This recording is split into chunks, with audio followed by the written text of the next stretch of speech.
I'll be your love, I'll be your sunshine, I'll be your love, I'll be your sunshine, I'll be your love. I'll be your love, I'll be your sunshine. You see the sea, I'll see the sunshine. I'll be your love, I'll be your sunshine, shine,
And we are live. Welcome to the West Coast. It's a Friday night CEBL doubleheader, and tonight it's the Montreal Alliance and the Vancouver Bandits. Hi everybody, welcome inside Langley Event Center to Envision Financial Court. I'm Chris Wiggins. Well, the Vancouver Bandits, they are back home after a solid 2-1 road trip across Western Canada, capped off by a big win against the Edmonton Stingers. Now you add a couple of new faces in Jarrell Eddy and a familiar face, I shouldn't say a couple new faces, one new, one familiar face in James Carnick celebrating a birthday today, so we'll see how those two affect this team tonight. Meanwhile, the Montreal Alliance, they are looking to bounce back after a road loss in Niagara, and if you can't tell already, it is country night here at the LEC, so it's a good time to send it across the floor to the two on the call tonight. And we say howdy to our partners. It is Andrew Savory and the coach, Cheryl John Paul.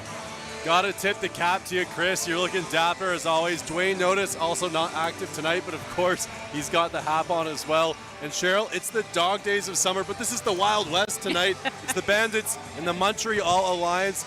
Every game matters in the CBL, but tonight every possession is going to matter. Why? In the East, total logjam. Montreal, Ottawa, 8-10. Brampton, Niagara, 9-10, competing for those final playoff spots. In the West, Winnipeg, they've clinched, but Vancouver has a chance to do so tonight, either with a win or a Calgary Surge loss, as we'll watch that game over in Winnipeg as well. What's it going to take for Montreal to keep pace, or for the Bandits to solidify their 7th consecutive playoff berth? Well, it's really about sticking to your guns. I'm gonna just go to country reference right away. But a big part of what they need to do is just understand that in this last little stretch of the season, be who you are. They need to make sure that they know how they're going to win games and stay consistent with that effort. And as we look at the stats between both teams for either squad, few things stand out. Of course, Montreal falling against Niagara in their last contest. Bandits' big road win. What sticks out to you as we look forward to tonight?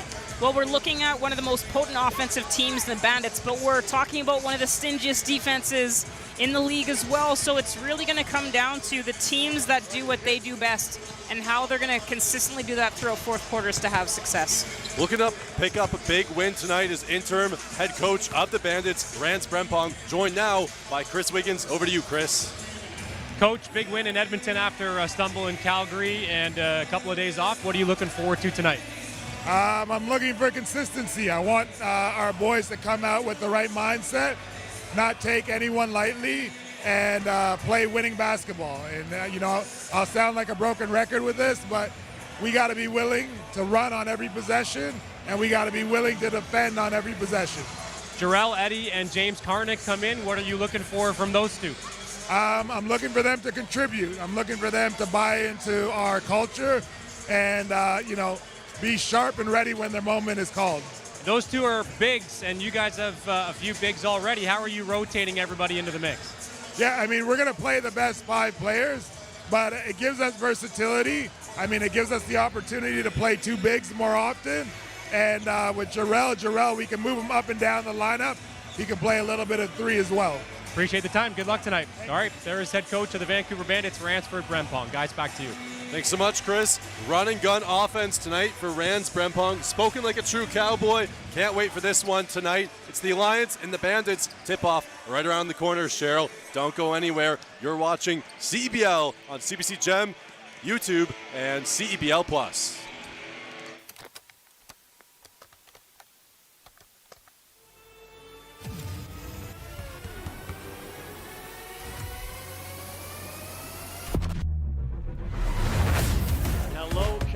Welcome to a new CEBL season. It's been amazing, Canada basketball, to put that platform and give guys an out. The crowds were bigger, the players got better, the quality of the game got better. You gotta love it, Canadian Hoops. Fasten your seatbelt tonight because we're gonna have some high energy and some high flying stuff. This is a trail. This is the real. Ain't all that I gotta say.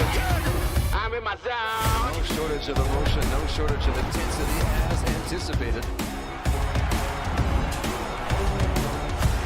Sliding away. What a block from behind.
Welcome back inside Envision Financial Court at Langley Event Center. It's country night between the Bandits and the Alliance, just moments away from tip-off. Cheryl, you picked a few keys to the game for both sides, presented by CDIC. First, for the visitors, the Montreal Alliance. 3-point battle. They don't want to get into one. You're talking about one of the most potent 3-point shooting teams in the league in the Bandits. So for Montreal, it's sticking to what they need to do to get good scoring looks. Maintain momentum. Get your defense to create the runs. We're talking about the second best defensive team in the league. So despite their scoring woes at times, they've been able to get the job done defensively and finish strong. Right now, they're second in CBL in turnovers, and the Bandits can thrive on the turnovers. So they need to make sure, take care of the basketball, don't get into these let's shooting contests, and making sure that they stick to their defensive guns. And for the home side, the Bandits coming in, picking up a big win in Edmonton. How do they continue that tonight? Your keys presented by CDIC. As Coach Rand said, set the tone early and run. They don't have the lineup right now that they have to keep 5 guys on the floor for extended minutes, so they're going to have to come in and get the job done. Fight for home advantage. It is still in their power to be able, they're not waiting for other teams to do other things. They can host a playoff game and they can finish first.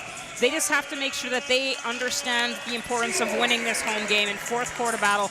That last game against Edmonton, they scored 112 points. 3 of the 4 quarters, 30-plus points, but that 17-point second quarter, that's what they have to avoid in tonight's game. 65 points from the Bandits between the trio of Tevin Brown, Shamar Gibbons, and of course, Mike Mulder. Biggest game of the season as we look at the starting lineups for either squad. It's a packed house here at Country Night. And starting with the Montreal Alliance, you have Kevin Osawe, Prince Odro, Wando Chukwuenyo, Lou Williams III, and Trent Johnson. And for the Bandits, John Knight III, Jarkel Joyner, Tyree Samuel, Tevin Brown, and Lloyd Pandy, the defensive anchor at that guard position. It's going to be a fierce battle tonight. Montreal looking to hang with these Bandits. And for Montreal, you've outlined a key player to watch tonight. Who do you got?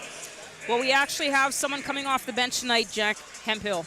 And again, he's been able to find ways to score, especially with other players not in the game. So that 11 points is going to be fairly significant, making sure that they have players coming off the bench able to contribute. But the biggest thing of his game, he averages almost 3 offensive rebounds a game. It's been an area that the Bandits are going to have to shore up, and we'll see if the additional size back into the roster is going to help with that.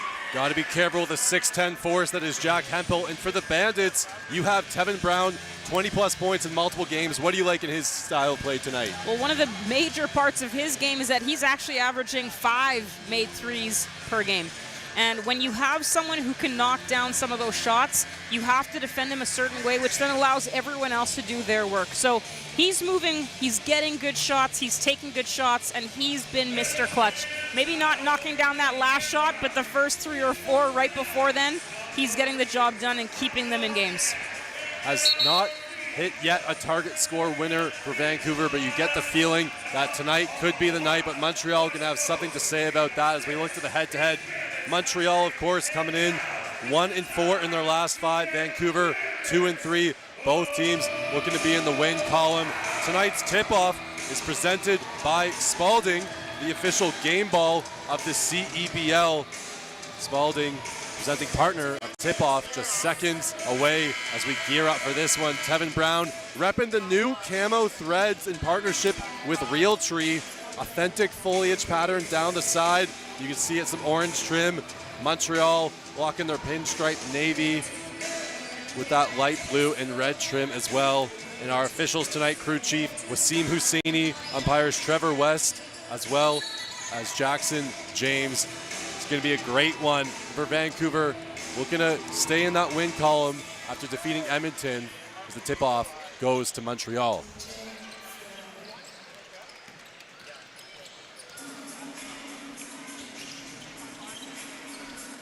Montreal looking to strike first. Chukwuenyo. Odro, former Honey Badger, getting the start here tonight. Inside, wide open, defensive labs. That is not the look on the defensive end Coach Rands wants. It's a Bandits team that has some good individual defenders. Still some of those miscommunications, both John Knight III and Lloyd Pandy picked up the same player, allowing someone to get wide open on the low block.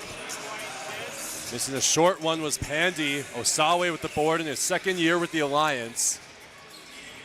Scoring average a little bit up this year as here's Williams III. Chukwuenyo started the year with the River Lions. Nice piece and a good pickup for head coach Jermaine Small as Odro absorbs contact. The crafty veteran, one of the all-time leading scorers in Honey Badgers history, doing damage for Montreal. Yeah, and he wasn't there in their previous game, and you can tell the difference that he makes right off the hop. That pick and roll is going to be a dangerous look. And a quick timeout.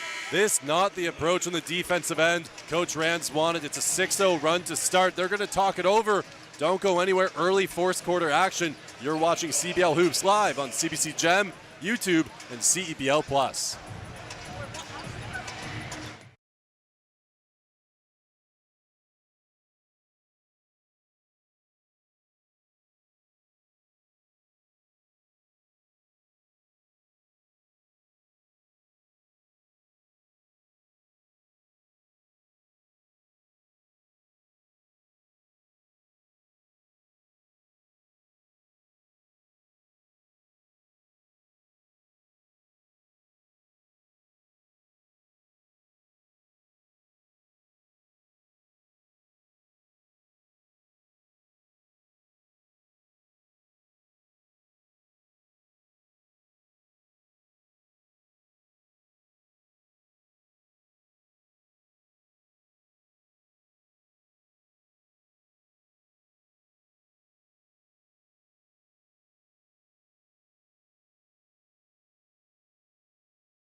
Welcome back inside Langley Event Center. Not the start Vancouver was looking for, as it's a 6-0 run.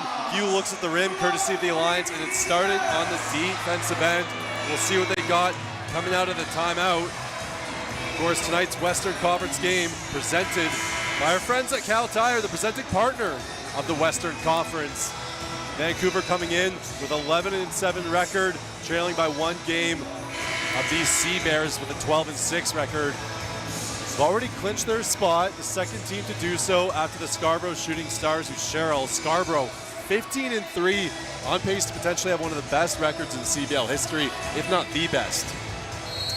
Well, there's definitely some challenges presented by each team. Scarborough's a team that just has so many different weapons in different ways, and obviously playing really well at home. But it's going to be important for both this team as we see a little bit of a 2-3 defensive set. Quick pickup there for Montreal. Williams the third in the corner.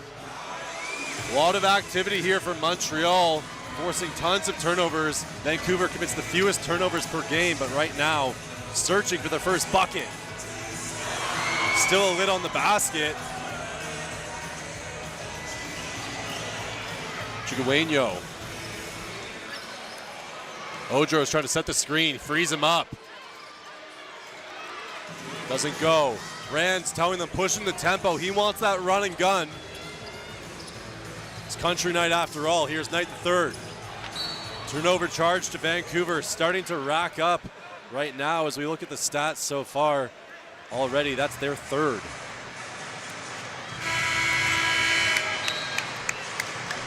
The way the schedule works for the Bandits, they go from 2 or 3 games on the road, having to quickly change from team to team to team, and then you get 5 or 6 days where you have a chance to get ready for one opponent, and a little bit of this is maybe just a little bit of game rust. We saw this a little bit in their previous game at home where it just seemed like things didn't click quite until the third quarter, and then things got rolling, but this is a Montreal team that's, again, being able to maintain this momentum. So far, they've been able to get 3 scoring looks in the paint, and it's looked like pretty easy scoring. Gibbons recently checked in. Chigueño dials it up from deep. It's front rim. Parolin's also into the game. Gibbons, 20 points in the last contest into Samuel. Shamar. Looking for the blow-by. Has to reset Tyrese. He's been working on that 3. Doesn't fall. Montreal holding the Bandits to a goose egg. Johnson starting to cool off for the Alliance. Can Vancouver respond? Dom Parolin back in, so as Coach mentioned, going to this 2-big lineup. We'll see if that allows them to get some easier scoring looks in the paint. Andy tripped up. Johnson trying to keep him in front. First foul charge against the Alliance. Andy's starting to get a feel for this offense, signed earlier. Of course, teammates over in Germany with Tevin Brown. They played with the Blackjacks as well as in the Bundesliga this past year. Here's Brown, open from 3. Nails it, Tevin Brown. He's still feeling good just like he was in Edmonton. That's a great scoring look to get him going and the team going, but again, it needs to start from their defensive effort. Coach wants them to run. They can get those exact type of scoring looks with a little bit more tempo, a little bit more pace. Hemphill, your player to watch, recently checking in. Has the mismatch on Shamar. Chigueño doesn't go. You can see Brown picks up the steal. Wide open. Tevin Brown misses the wide open two-handed dunk. He'd love to have that one back. And now the lapse at the other end presents an odd-man opportunity. Well, even the flamethrower. Tyrese won't make the same mistake, though. He needs to make sure to get that one done. One hand for safety. I was going to say two, but nothing's safe around these parts. Hemphill, he can hit that. Indeed, he does. A 6'10 stretch 5. Dialing it up. Steps on the floor. Johnson comes off. Knocks down his first great scoring look. And that's the pace you were talking about. Pandy didn't make that first pass, just went right to the rack. Vancouver stuck 4. Chigueño searching for Osawe. Driving. Blocked by Pandy. Great D. Over to Brown. Wants it. Sidestep. Samuel's fighting for it. Resets. Shamar. Spills out. Another board for Samuel. Blocked by Hemphill. Williams III keeps it alive. Hemphill making an impact. Showing exactly why you picked him pregame, Cheryl. Those players that have moments, and here he goes. Cue it up. Tyrese with love from Montreal. Showing his hometown. You could have had me.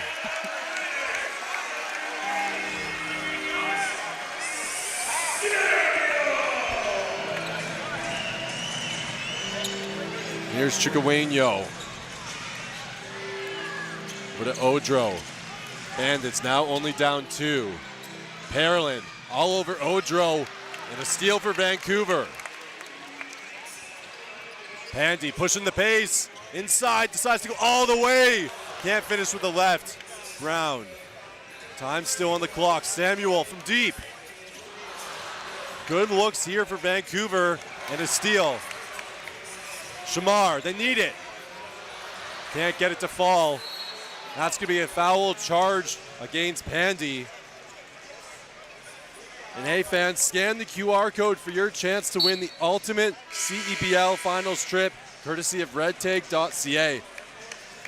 You can score round-trip flights, a 2-night hotel stay, and courtside seats to the CEBL finals. Visit cebl.ca/redtag for more details. And making his Bandits debut, repping number 7, is Jarrell Eddy, the former Washington Wizard, Chicago Bull, Phoenix Sun, and Boston Celtic. 34 years young, played in Venezuela. Let's see what he has.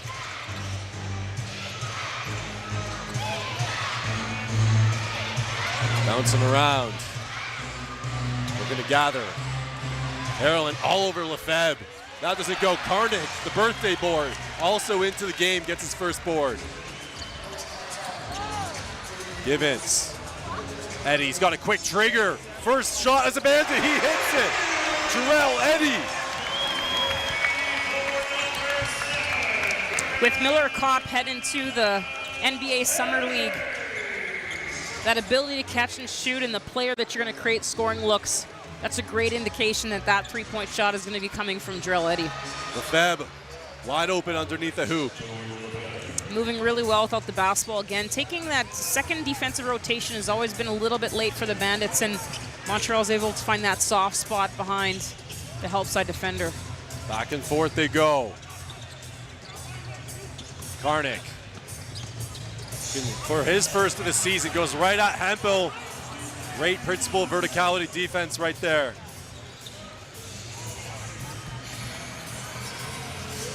Karnik, strong side rebound. Shamar. Here's Parolin, open from 3. Doesn't fall. Good looks here for Vancouver. The pace starting to favor them. They're only down 1. We talked about how they made 30 points per quarter, 3 of their 4 quarters of that last game against Edmonton. Those shots were dropping. Talked about 3 or 4 players shooting 50% plus from the three-point line. But why not one of those? There he is. Welcome back from representing your national team, Mr. Birthday Boy. Gets his first on the board. Coach Small wants to talk it over. Bandits get the lead back. And Chris, you've been hanging around the sidelines. What do you got for us? Andrew, you were talking about Jarrell Eddy making his debut for the Bandits, and you mentioned the NBA resume with Boston and Chicago, Phoenix, and Washington. But what fans might not know is that his basketball story has really been written after the NBA. Over the last decade, he's built a very well-traveled career in pro basketball, playing in countries, you mentioned it as well, across Europe and the Middle East and the Americas, along with winning some championships, MVP honors, and developing a reputation as a veteran leader. You're seeing that presence here tonight. He's up and loud in timeouts, and he made his first basket as a Bandit. Actually, fun story, he played for the same Romanian team as Mitch Creek and won a championship there too. I asked him pregame, he said, nah, that's just a coincidence. So shows again how small this basketball world is. Guys, back to you. Very small world indeed. And Chris, we were talking about it. Jarrell Eddy, also former teammates with Mike Mulder, spent some time in the Chicago Bulls organization, the Windy City Bulls. I've yet to see Mulder, of course, tonight, but basketball is a small world. Jarrell Eddy looking right at home, hitting his first shot, Cheryl. Well, it's been an interesting, you mentioned this in the podcast when you and Chris were chatting with GM Kyle Julius, and the variety of lineups that we're going to see throughout the season are not necessarily going to be positional to positional, and we're going to see this too big to too big lineup where we had Karnik, Samuel now on the floor with Parolin stepping off, and they've been able to get the transition scoring looks by dominant defensive rebounds. We've seen Dom Parolin's game improve. He's doing a much better job pursuing the defensive rebound, and with Karnik off the rim, starts the next stretch. This is where their guards can get ahead of the ball and play with a little bit more speed. We see Jarkel Joyner, who is one of the fastest players that we've seen, and for him to get going, those defensive rebounds are going to be critical for him. Hey fans, Cal Tire is a proud partner and tire expert of the CEBL. Shop top tire brands and have peace of mind with Cal Tire's price match guarantee. Shop and book at caltire.com. Johnson, 3 seconds to work, hands it off, have to put it up. Chicoeño, high arc and tray, doesn't fall. Joyner. Resetting. Joyner goes right to the hoop, can't get it to go. Karnik, nice touch around the rim. He's up to 4 points. That pick and roll is going to be deadly, especially knowing that you've got 2 players that can play at the rim. And a huge piece to the puzzle that Rand Brempong has inherited from Kyle Julius, who has now joined his CBA club overseas over in Tianjin, and Rand's the interim head coach. Kyle's still the general manager of this team, making moves behind the scenes, bringing in Karnik, who made his Bandits debut in 2022, back for another year in the black and orange. But tonight, it's all camo. Well, what's interesting about this matchup is this is a team that, this is the first time these teams are meeting this season. And again, because we have so many players new to the CBL, it's not necessarily like, oh, it's from last year's game. So with Coach Rands and his staff, they've been really the team that's been able to say, this is how we're going to do things. Not necessarily trying to replicate a game that they played maybe earlier in the season. So it is a clean slate. They've got a 16-13 lead with 40 seconds left here in the first quarter. Bartholomew, former Duck, playing the guard with Chicoeño and into Hemphill. Hemphill rises, doesn't go. Slight differential, game clock, shot clock. Eddy. Joyner the conductor. Gonna kill some time. Holding for the final shot.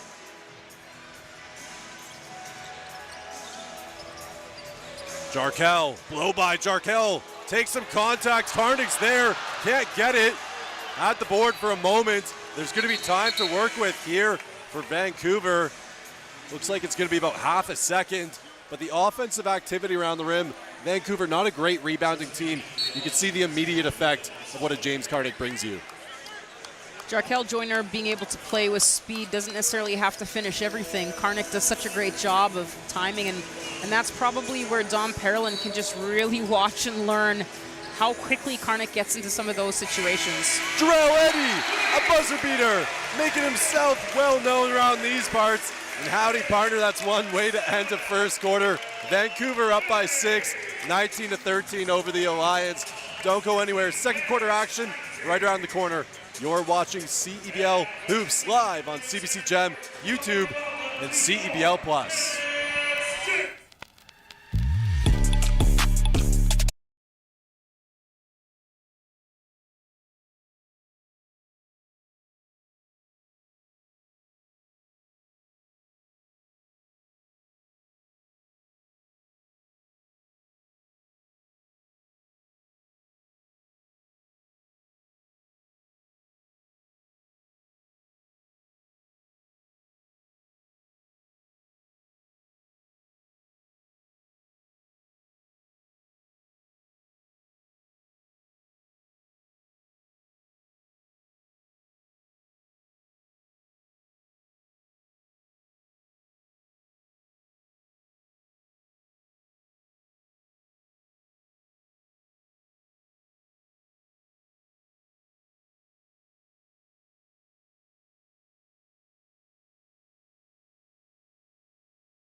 Welcome back to Envision Financial Court inside Langley Event Center. It is country night here at LEC and joined by Canadian country superstar, singer-songwriter JoJo Mason sang the anthem tonight. I know you've supported the Bandits before.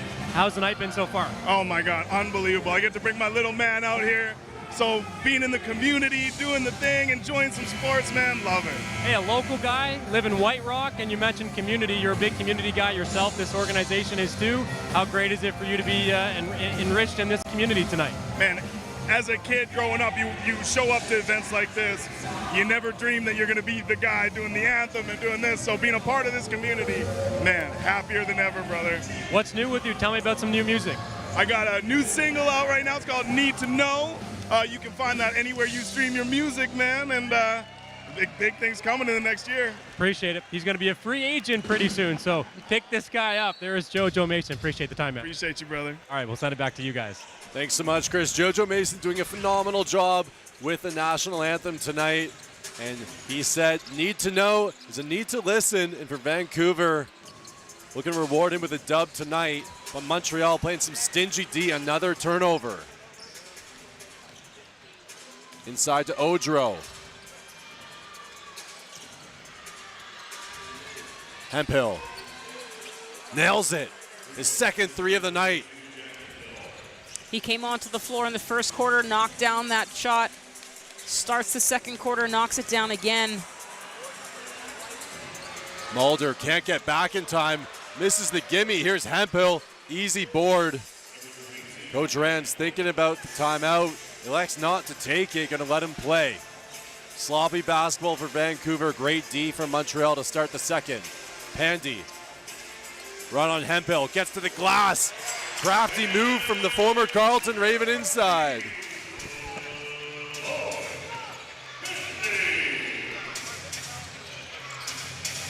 Slim lead for Vancouver, up 3.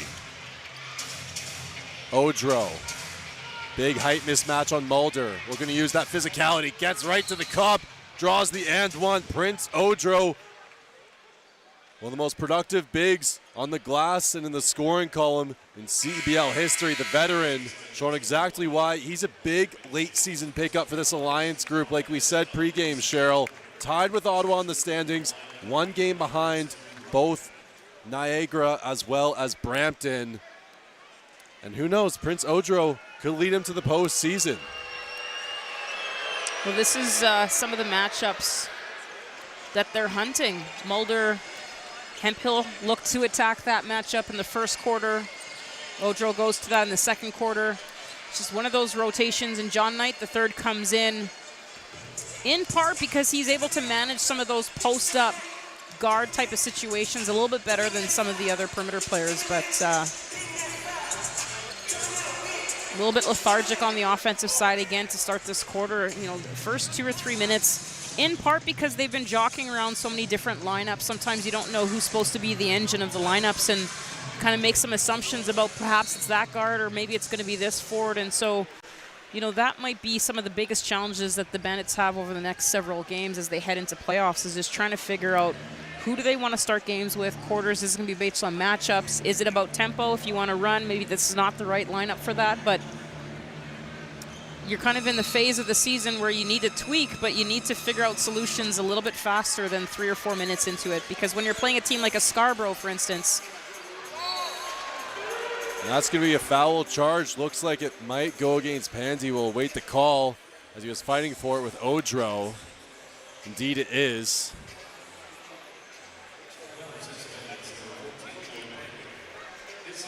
Fans, New Era is the exclusive game uniform partner of the CEBL and all 10 of its teams from coast to coast. Pick up your official replica jerseys now by visiting CEBL.ca as Odro going to work here in the second quarter.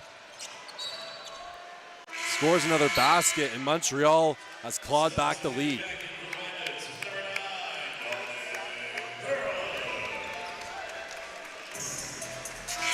Pearland's going to come in for Pandy. Hemphill coming in, taking off Johnson. One of the rotational issues that the Bandits have had in some of the past games is just when Pandy gets into foul trouble, who comes in and steps up. So they've gone to this 2 big lineup now with Dom Pearland back in, and Pearland found himself under the hoop, tried to finish, couldn't. Right by John Knight III. That's Chickawayno exploding to the rim.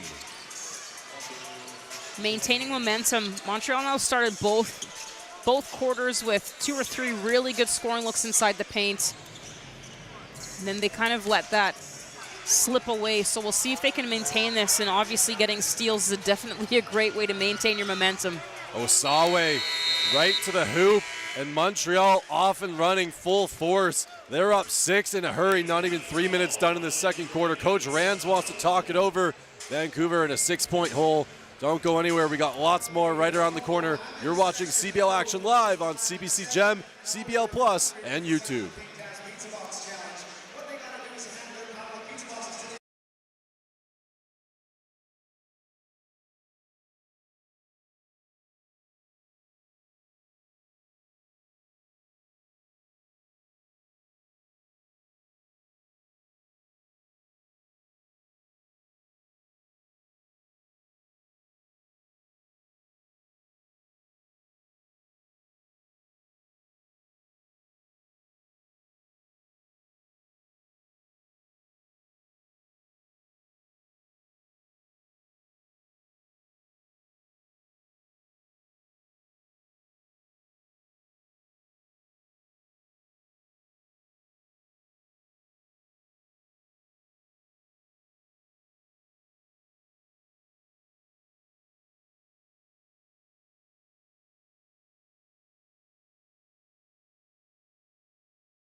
Welcome back to second quarter action here at Envision Financial Court at Langley Event Center. It's country night. Anything can happen in the Wild West. And Cheryl, if I had told you that in the second quarter Prince Odro would have a game-high 9 points, I don't know if you would have believed me, but this is what a former CEBL champion does. He comes in, he plays within himself, 4 or 5 from the field, a block as well, 5 boards.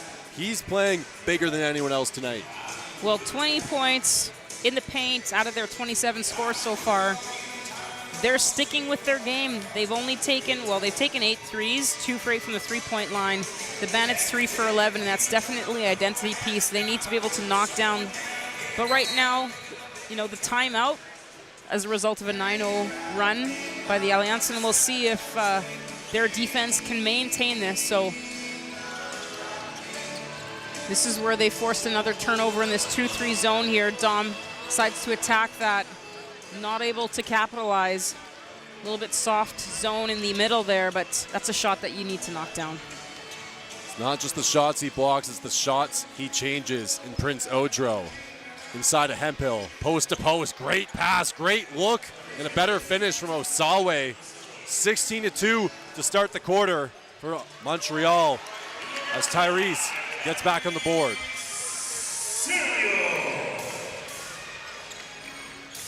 Bandits have this philosophy of switching quite a few of the screens. Shamar Givens is getting stuck kind of on a little bit of a bigger check when he gets into the corner. That's been a little bit of a costly issue for them, so we'll see if he can either get himself out of that switch or the defensive rotation has to happen a little bit faster. But we've seen 2 or 3 different scoring looks where he's just a little bit of a, well, he is quite a bit of a smaller guard when it comes to that type of situation. Kick out from Odro to Chigueño. Late clock buzzer beater for Blondeau. Great team basketball from the Alliance. And that's what you expect from a group coached by a 2-time CBL Coach of the Year in Jermaine Small. Former head coach of the Stingers for their championships. Here's Knight III exploding to the rack, able to duck around. Clever move from John Knight.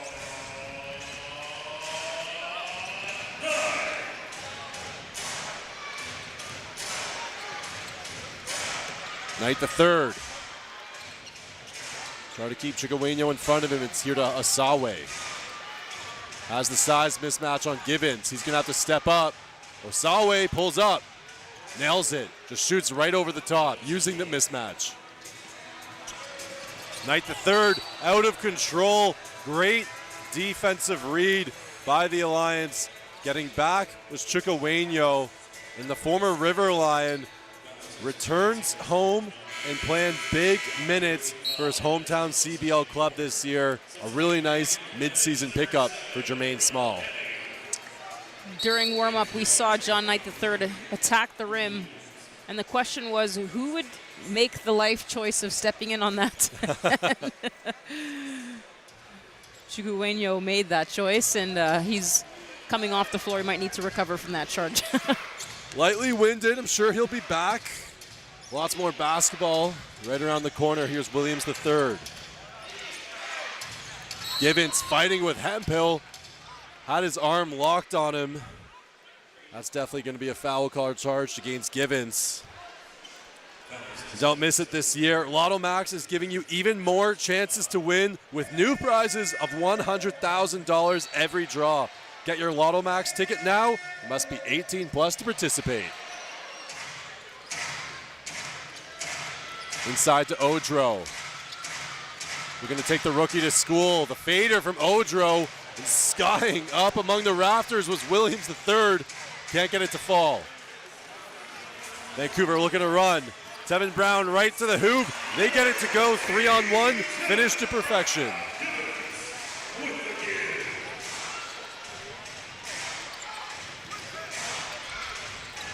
Down 7. Hemphill open onto the hoop, just carving up the Vancouver defense. Nothing Givens can do. Well, between Mulder and Givens, I would take either smallest or leanest guards. That's been a situation so far in this first half. It'll be interesting to see what defensive adjustments the coaching staff make. For Vancouver, this is going to be their first opportunity at the free throw line. And for either team, just one free throw attempted prior to this juncture. Of course, that one by Odro. It's been a defensive clinic, both teams being responsible. Vancouver a little bit careless with the basketball, up to 6 turnovers on the comeback trail, down 9. Some of those turnovers are happening so early in the defensive series or within the offense, the first few seconds of the offense, that there is no time to draw contact. So Shamar Givens was showing his arm before to a ref to prove that he had been fouled, and now the same proof is an injury that he's going to have to go take care of. So Jarkel Joner steps in while Shamar just gets banded up there. And we'll see if we can see a tempo change with Joyner. Samuel misses both. Rare empty-handed trip for the pride of LaSalle.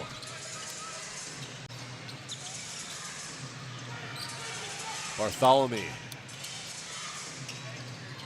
Gets it to Johnson. Wide open, Bartholomew. Time, space, bucket for Keyshawn. First double-digit lead of the game for Montreal.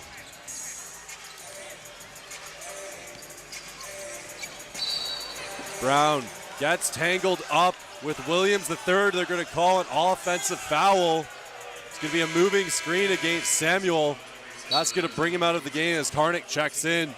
Wheels started to come off the carriage here for Vancouver. And Cheryl, this is a dangerous juncture. Halftime, just 3:40 away.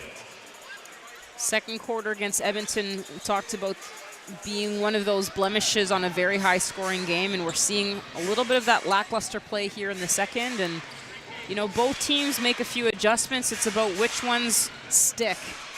This has been, again, that small guard, the ability to elevate over, getting as deep as they can, paint touches. Now, a lot of other teams, and especially for the Bandits, once they get into the paint, they often kick it out for the three-point shot. And there's just the kick. like that. There you go, Cheryl. You saw it coming, telling the future. And 3 for 3 is Jarrell Eddy in his Bandits debut from the land beyond. Hemphill driving on Parolin. Pure, nice little midi with the baby hook. Down 13. Jarkel, quiet game for Joyner thus far. Vancouver shooting just 36%. Here's Tevin Brown. Spills out. We're going to call an air ball. Chickaweno going to check back in. Recovered from that charge they took early in the game. Lou Williams, a third, taking a seat. 13-point lead here, 2.5 minutes left in the second quarter. For the Bandits, they just need to gain some momentum here, get a clean defensive stop. Right to the basket and tons of contact. Nice putback by Johnson, but the foul's on the first shot. As getting right to the hoop, dribble penetration. Montreal, they've gone into the basket. They've kicked it out for three when necessary. Everyone contributing throughout this group, outscoring Vancouver's bench 19-13. Well, for Montreal, if they were going to try to outshoot the Bandits right now, they would have really not benefited from that. If you look at it, they've stuck to the game plan so far. They are trying to get deep in the paint, force the bad rotation, and that last three-point shot that was hit was the shot that they have to make. They don't have to come down every third or fourth possession, wide open kick, knock it down. Shot that's created by a bad defensive rotation, and they're just taking advantage of miscues and mistakes that the Bandits are making on defense. First miss of a CBL tenor from Jarrell Eddy. Vancouver looking to put together 2 strong minutes. Bartholomew. As Hempel wide open onto the hoop, extra pass. The patience to Lefebvre. To Hempel, can't finish, and going down hard is Karnik. Wants to have words with Hempel. Don't think there was any malicious intent. I think it was more the impact that ignited James Karnik. Cooler heads are going to prevail here. Some arms get tangled as we get a second look. It was a nice pass. Yeah, no ill will there, but James taking the brunt of it. Montreal has no interest in getting involved in any misdemeanor. Up 14, a healthy lead.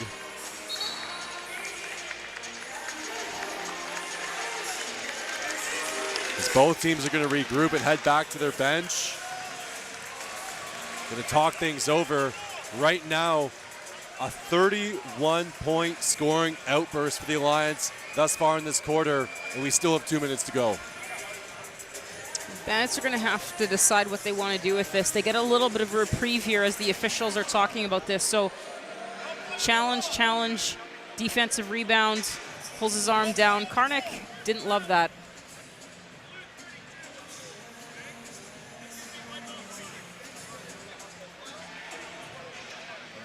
As we await the results from the officials here, Wasim Husseini instructing the table. So they're saying technical fouls assigned to two different players. Karnik, one of them. They cancel each other out. So they're going to go for the situation before. And again, players getting into each other's faces, having a conversation. But again, what do you do with this? Do you come out with some fire? Defensively, do you get after things a little bit? Do things get chippy? I mean, this is kind of where the Bandits have to decide what to do with this. Karnik comes in with that kind of experience where he can get upset pretty quickly, but can recover pretty quickly. We'll see.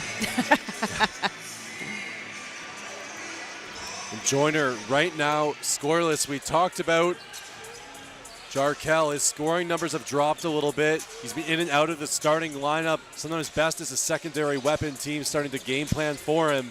Can his offense be the spark that they need right here at the end of the second quarter? Tough pass from Parolin. Telegraphed it a little bit. Things out of sync for Vancouver. Not playing with the tempo that Coach Rands was asking for pregame. Well, they've struggled with this zone offense. They get inside the paint, and they're not quite sure what to do with it. And again, when you go with this two big lineup, drawing contact as Jarkel heading to the free throw line for his first trip of the night. Slowing things down, talking things over. This team looking to huddle up. Jermaine Small searching for an explanation, disagrees with the call. Jarkel ends up at the line regardless.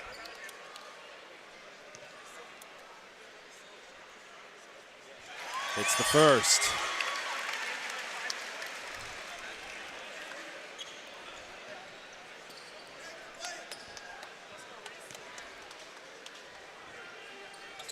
Two for two for Jarkel. Tyrese checks in for Karnik, getting a little bit of attention on the sidelines. You can see it looks like the pinky or the ring finger getting taped up, potentially taped together, as often happens in basketball when they get jammed. The Vancouver mount a defensive stand here. It's been all Alliance in the second quarter. Karnik going to come back in after a tape job. Bartholomew wide open, not the man you want to leave open. Osawe fighting for it. Parolin gets the board. Minute and change. Jarkel, step back. Tapped around. It's going to be last touch by Parolin. Empty trips for Vancouver. You know, we talked about Jarkel Jr.'s struggle on offense. It's a prime example where earlier in the season he had the space to get to the rim. That time, he's on his way in. Dom Parolin doesn't have enough time to get out of the way, and it just kind of jams things up inside. So this two-big lineup has its benefits defensively. The rebounding part is obviously great, but we've seen earlier in the season when Tyrese Samuel tends to steal the ball, he'll bring it up himself and get things going.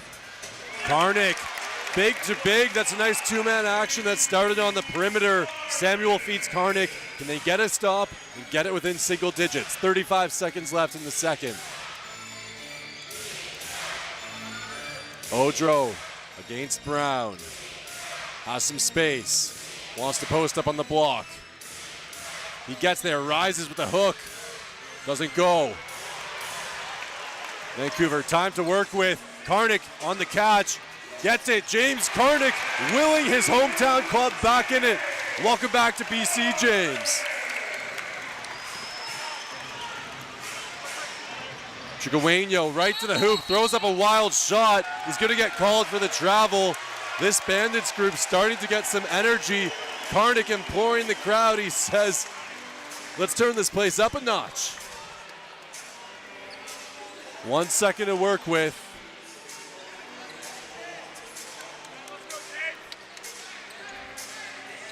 Up court to Jarkel, throws it up in the prayer. Doesn't go. Vancouver down 8, heading into halftime. A nice sign of life at the end of the second quarter, but still a long way to go, down by 8. Well, one of the things that we hadn't seen a lot in that quarter in this half, 3 or 4 defensive stops in a row. It should not take that many times up and down the floor for the Bandits to get multiple defensive stops, and all of a sudden, then you see themselves go on an offensive run. So it really is the defense, not just the defense, but consecutive defensive stops is really where they thrive. They can get their inside scoring looks. That's where Tyrese Samuel often gets his best scoring looks, when the game is just going with speed and with flow. So some things to talk about at halftime for both teams. Montreal in a great situation now with an 8-point lead. Can they do the work to maintain it will be the question. Looking to do the work and being led by someone who came off the bench tonight, number 32, Jack Hemphill, with 12 points, couple boards as well. Chris joined now by Jack Hemphill, our player of the half.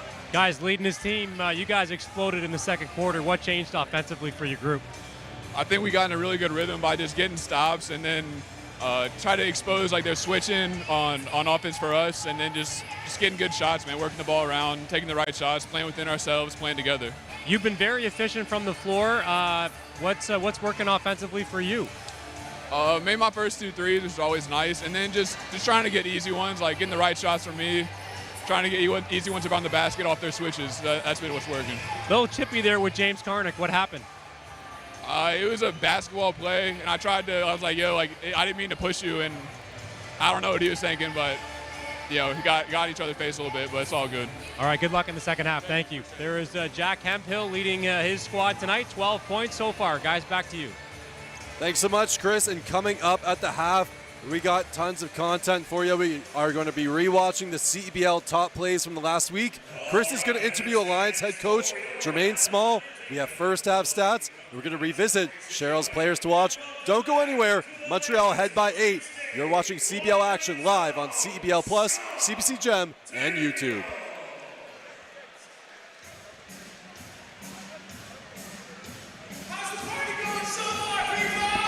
Okay, now we got Jermaine.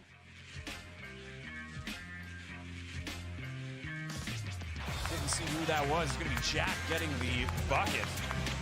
Then Trey King was the guy making the cut. Nice cut from King. Here's a shot from Nallins, and Hildebrand with the loop. They've matched Winnipeg and knocking down 3-point shots. Just a wrap on Shaney. The turnover is forced there. Arms gives it up to Ruggsy. And it's a double-digit surge lead. Back out with Salway. Salway, Williams in third, around the protractor. Battered and bruised. Montreal has been weathering the storm. With the swing, right there on Salway with the dribble drop. Morton to Salway there, finding Lou Williams in the bias. Givens in his lap, pulls up baseline, done. Martin knocks it down. And ladies and gentlemen, we've got ourselves a tie game. 5 to shoot. Osawe drives into the paint, falling away and gets it to go as the shot clock or the game clock at the second quarter. 6 to shoot. Picked up by Tillman. Running out of time. And gets it just in time. And 1. How about Tillman here? Doesn't panic. The veteran gets the ball. He knows the clock's running down. Gets the tape, knocks it down. Right now, it's Khalil Ahmad swings it over. Kayo streaming down the lane. And a putback by Chuente underneath, and they're going to count it. Here's that. Yeah, that was good and on time on the tip. And what I love about it is everybody was thinking the same thing, and guess what? Edmonton now with the ball. It's Davis Jr. working on Osborne. Met Tillman, not a guy you want to meet. Tough shot and a nice putback for Edmonton. My goodness. Again, being casual. Ahmad behind the back. Pass in front. Jordan, Chuente. Wins it for Niagara. The throwdown. The showdown. 98-89. Niagara snapping. From Niagara, the Timberlines taking it. Don't go anywhere. You want to hear what they have to say right after this. You're watching CEBL Basketball live on CBC Gem, YouTube, and CEBL Plus. Back to Hunter, who's been controlling this offense this afternoon. Muntu, this time he'll shoot it long. Thomas batted around, and Flowers absolutely throws it down.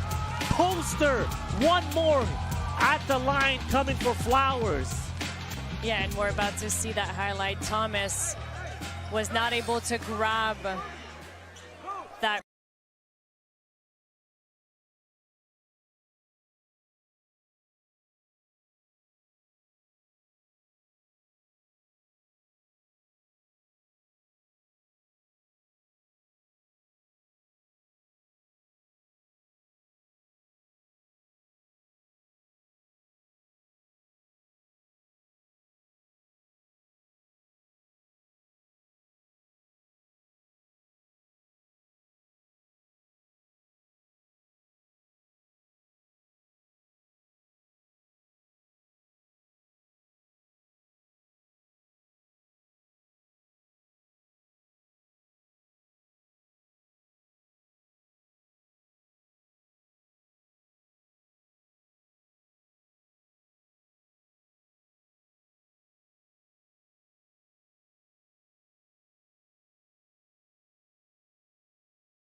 Halftime at Envision Financial Court at Langley Event Center. It's country night, and the Bandits find themselves in an 8-point hole. It's a tale of two quarters, Cheryl, as we look at the highlights from the first half. Vancouver aggressive on the glass in the first quarter, but then in the second quarter, it was all Montreal in the paint. 31 points in that second quarter. Definitely a situation where they are sticking with their game plan. That's what we heard John Hill say right before the team headed to the locker room. The ability to stay in their game, looking to get paint touches. 28 of their points are coming from in the paint, so it really is a team that is finding their ways. But on the other hand, with the Bandits, we've seen some new faces. Karnak coming in, bringing in some energy, some intensity. Jarrell Eddie, first time we're seeing him in a Bandits uniform, 9 points for him. So the newcomers are getting the job done. It might be the returners, faces that we've seen throughout the season, that really need to step up their offense and defensive games. Certainly need to prevent that drive, as we saw Chigaweño has been able to get to the rim. Bartholomew dialing it up from deep. Osawe, and checking out the stats for either squad as we look at how they performed in the first half. They've traded turns at getting big on the offensive glass, but Montreal, extra hands, sending multiple players to the boards has really helped them have that big second quarter. Well, an 11-0 run that they had, all of a sudden you look up at the score and they're up by double digits. So they really maintained the little things that were going well, showing that 2-3 zone every once in a while to throw things off. They're just messing around with the timing and the structure that the Bandits are trying to get to be able to score. So far they've kept the Bandits off kilt. They've been able to stay unbalanced. And if we look at the stats here for the first half, big thing that steps up is these are not normally the offensive stat lines that we see from the Bandits, and obviously Montreal, despite their scoring woes this year, they've been finding ways to be very efficient on offense, and that's something that's been definitely allowing them to maintain this lead. Montreal, the lowest scoring team in the CEBL heading into tonight, right around 87 points a game, and the Vancouver Bandits, the top scoring team, 112 against Edmonton, nowhere close, on pace to meet that mark tonight. Well, we've seen them score 30, 35 points per quarter. So if you're Montreal, you're saying, listen, don't await the Dragon. They may have just had a slow start for a few days off, and we're not saying necessarily fully off, but again, being able to get ready for games and having a week of structured practices is a little bit different. So we'll see which team steps onto the floor going into the second half. A lot more basketball right around the corner. Don't go anywhere. Plenty of action. You're watching CBL Hoops live on CBC Gem, YouTube, and CEBL Plus.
Welcome back to Envision Financial Court here at Country Night at the LEC. Fans hoping for a comeback. Montreal hoping to improve to 9-10, which would put them in a three-way tie with the Brampton Honey Badgers and the Niagara River Lions. This team, if they can carry forward this style of play, Cheryl, they look primed for the playoff hunt. CEBL season is a very short season in some ways, but it feels so long when you're trying to find solutions to your problems and getting certain players back. You know, obviously with Montreal, so many players on the injured list, reserve list, moving back and forth. But right now, this group looks like they've found their rhythm. For Vancouver, going to try and find their rhythm in the second half. But to even talk just for a moment about our players to watch and what we saw in that first half for the visitors, we saw Jack Hemphill come up, obviously did that halftime interview with Chris, talked about hitting his first 2 threes, talked about how he contributed. What did you like about Jack Hemphill's game? He mentioned this, which is great when an athlete has that self-awareness. He just kept being patient to get the shots that were his best scoring looks. Coming off the bench, knocking down his first 3 allows him to settle into the game a little bit more, and so saw the mismatch type of scoring looked to score inside, knocked down the outside shot. He's showing the complete package right now. And Tevin Brown, your other player to watch, hit a couple threes as well. But we got to hear from the man behind the Alliance himself, Jermaine Small, joined now by Chris Wiggins on the sideline.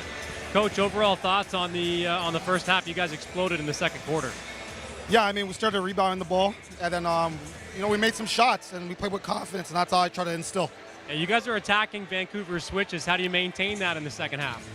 Yeah, I mean, look, they got a lot of length, and they got some beef inside, so we're going to make sure, we kind of know where they're vulnerable, so we just got to keep attacking where they're vulnerable.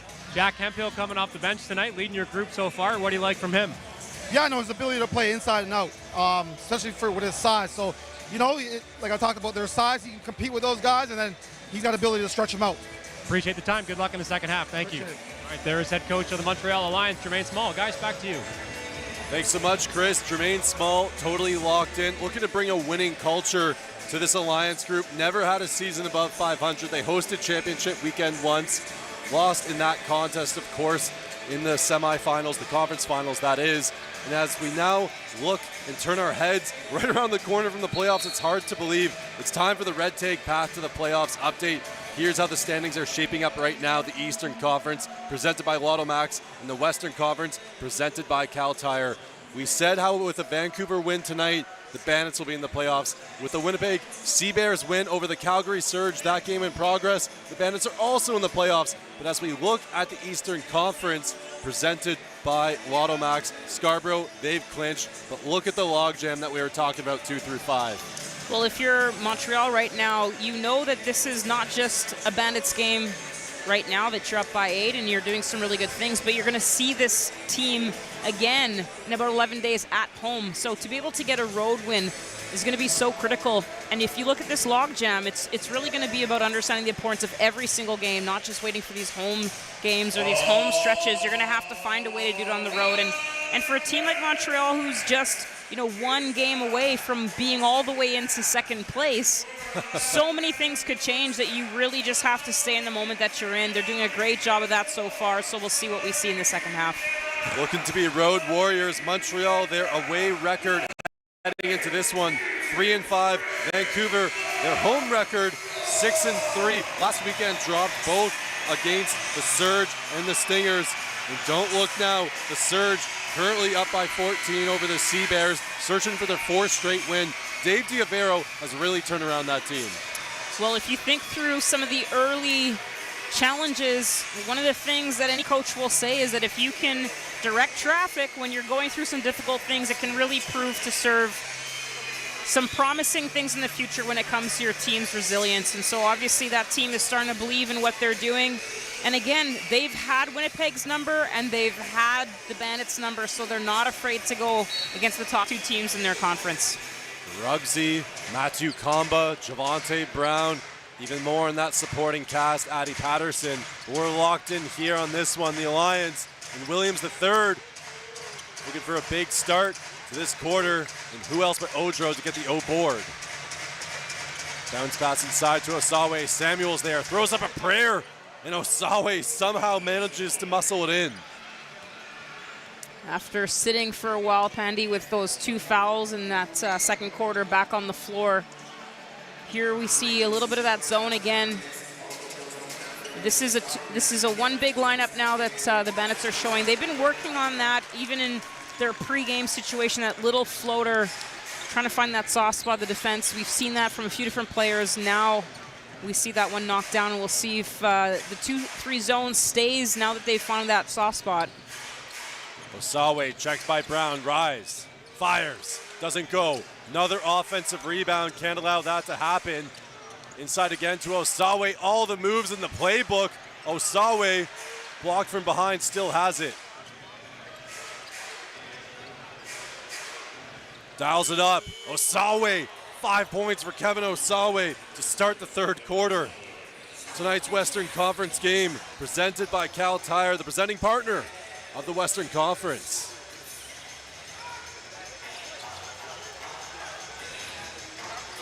Samuel spin cycle right to the hoop, finishes the lay.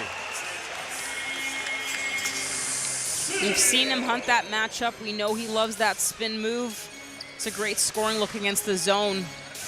But again, they're trading made baskets right now. This is where they're going to have to find another way to get a defensive stop. Pandy, very good defender, but that offside rebound has been one of those things. You've mentioned this in the past.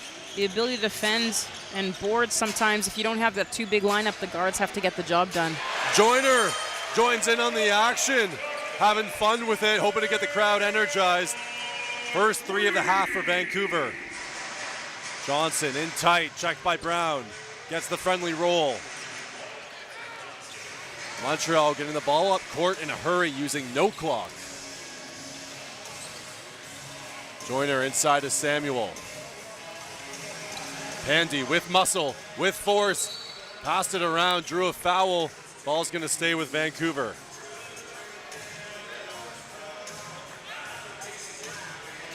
In that Edmonton Stingers game, 3 players had great three-point shooting games. Joyner was not one of them. Shot 1 for 6 from the three-point line, but good for his confidence in this game, especially at home, to knock it down in front of the home crowd. Knight the third, 8 seconds to work with. Exploding to the hoop, throws it up. No call.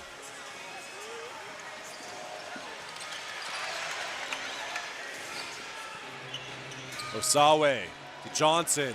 He's a sniper, showing you exactly why. Leads restored to double digits.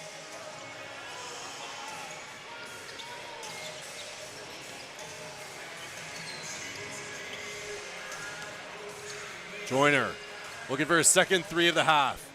Can't get it.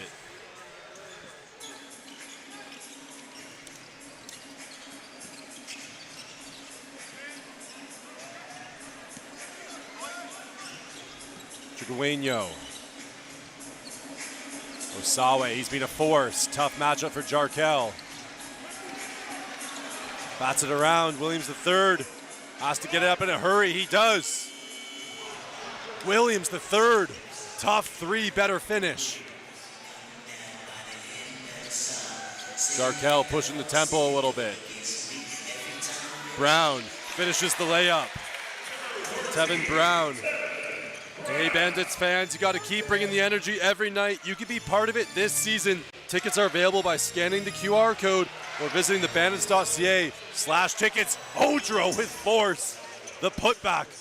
Prince Odro, his best game in an Alliance uniform. Brown dribbles it off a leg. The lead all of a sudden back to 14. Vancouver as close as 8. But Montreal punching first here in the third quarter. Lackadaisical play from the Bandits.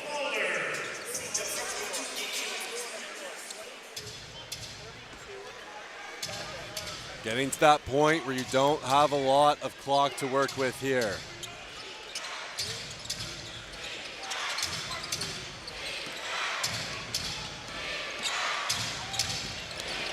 Bartholomew recently checked in.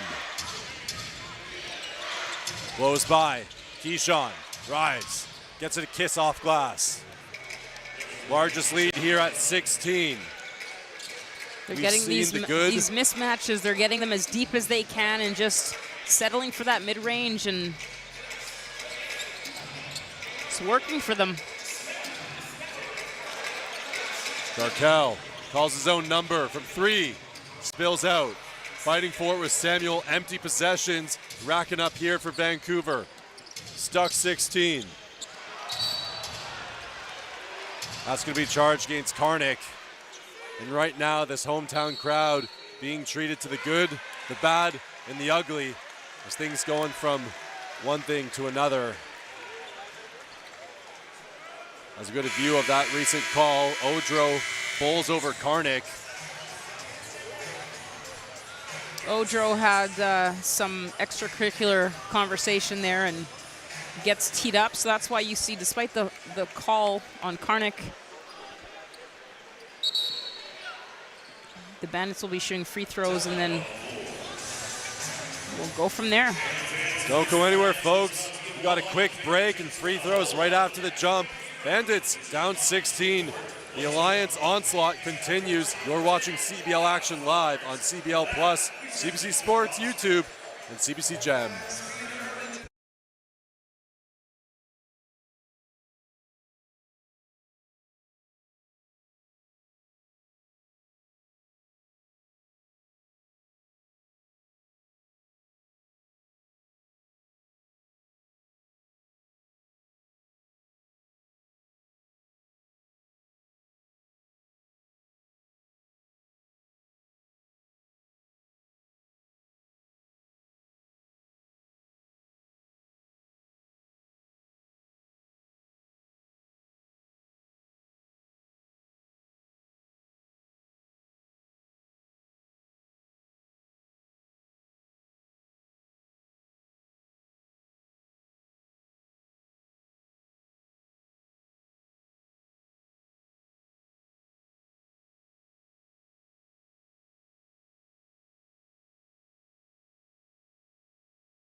Welcome back to Envision Financial Court at Langley Event Center.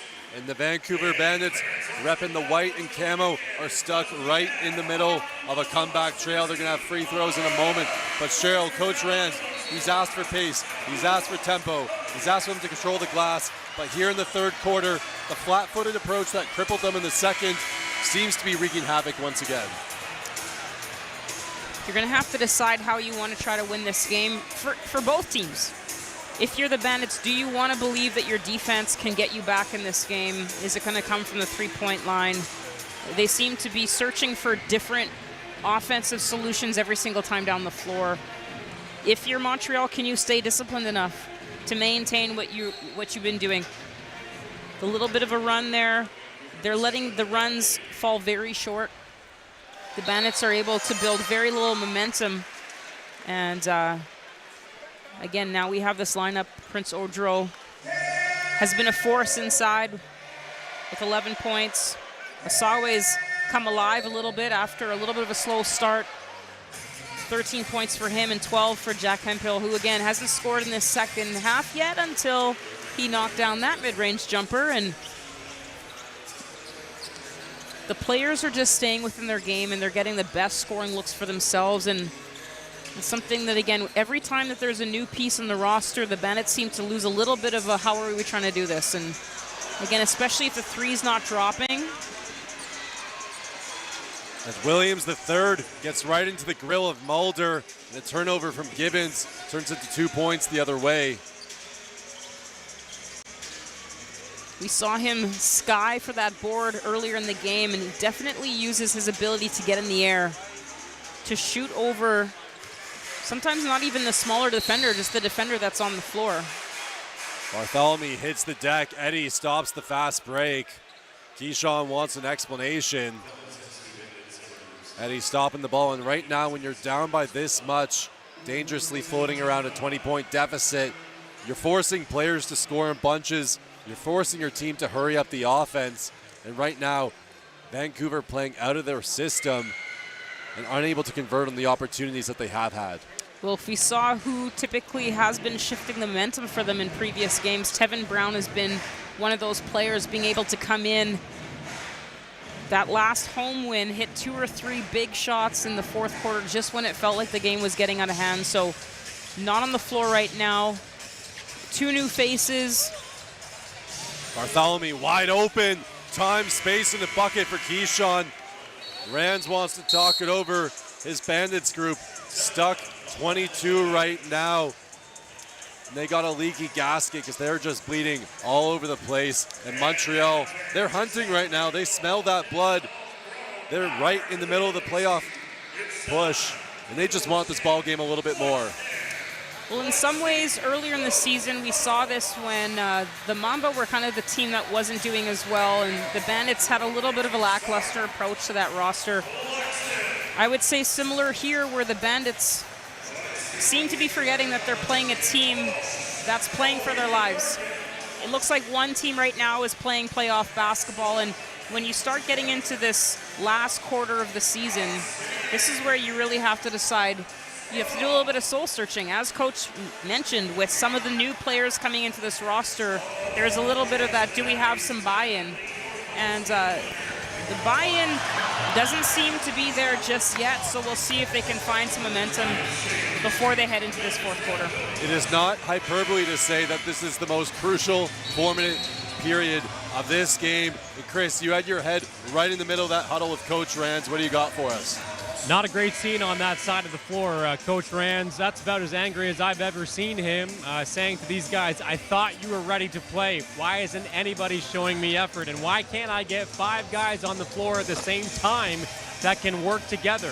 I've yet to see that tonight. So he tore a strip off them, and for good reason. Guys, back to you. Thanks, Chris. And the trio, those 5 players that he's looking to play in unison, it's Jarrell Eddy, Shamar Givens, Tyrese Samuel Karnick, and Mike Mulder. 4 minutes to try and secure their 7th consecutive playoff berth. It's a long road back, down 22. Inside to Karnick with a 2-hand flush. They're going to need more of that, but it's not the scoring. It's all the defense right now. Now that is a zone breaker. Some great high-low action. This is probably the most experienced Bandits lineup that we've ever seen.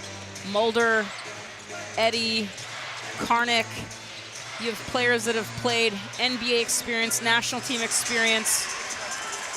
Let's see if the old guys can get the job done. Here's the pace push inside to Samuel. He gets it to go. Vancouver crowd starting to get into it.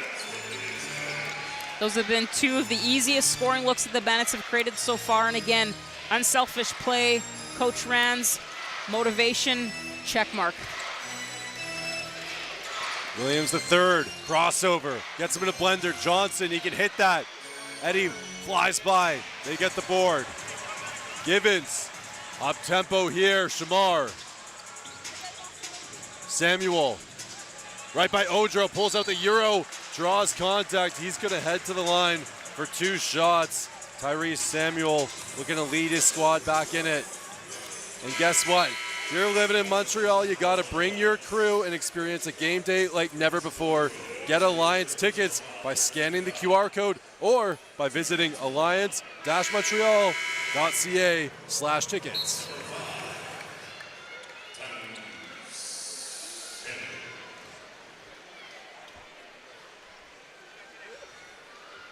A nervous crowd here at Langley Event Center as Samuel has missed all of his free throws so far tonight. It's a team that gets to the free throw line a lot, or has been getting to the free throw line a lot, but again, a lot of that came down from having some downhill guards earlier in the season that generated a lot of challenging circumstances. And so, loose ball there. Odro picks up that one. Bandits will maintain possession here. Really good 2-minute stretch. Dom Perlin back in the line. And more importantly, Odro picking up his 4th personal foul there. That could be a storyline to see if the inside presence of Perlin, Karnick, and Tyrese Samuel can potentially take advantage of a smaller lineup. Shamar Givens giving them what they need. Hits the 3 and picks up full court. Perlin, the lone rookie on this veteran 5 for Vancouver. Osawe Looking to drive. Chukwuemeka. Hesitation, throws it up. Pereland shuffling over, felt the shoulder. Good awareness by Chukwuemeka.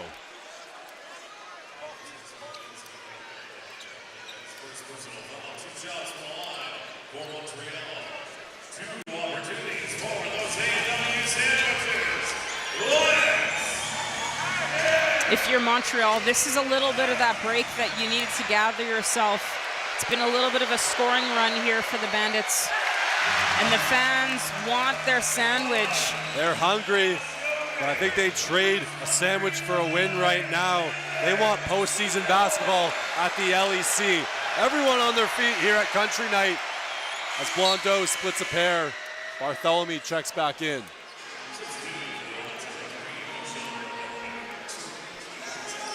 Can they mount a scoring run? 2:18 left here in the third quarter. Gibbons right to the bucket. Too strong. Last touch by Pereland. Shamar missing point blank. That was a good, strong drive to the rim, just couldn't convert. Yeah, I got the clear out screen there by Karnik. And again, we talked about the shoulders.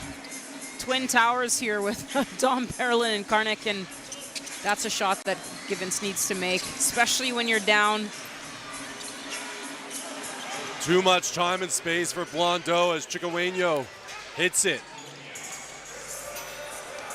And these are the missed opportunities when you're down this big. You cannot give possessions back. Gibbons, step back. Misses. Karnik fights for it, but Johnson collects. Well, one of the comments Coach Rands made in that timeout was the right five guys, and right now the right offensive five is not also the right five on defense, and so Dom Pereland secures that, and we'll see if they can capitalize this. But again, just when it seemed like they were scratching back into this game. Karnik rise. Not the look they needed, wasn't even close. Brown prepares to check back in.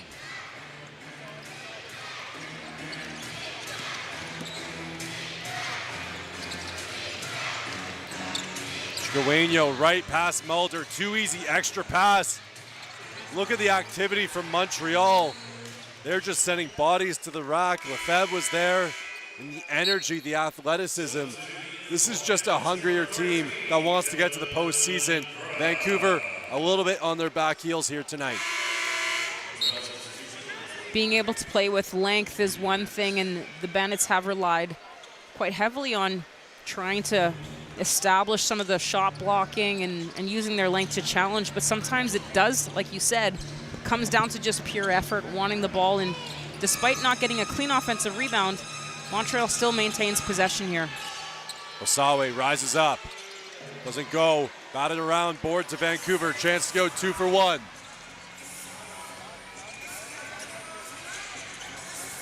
Gibbons inside to Pereland, another turnover, costly mistakes for Vancouver.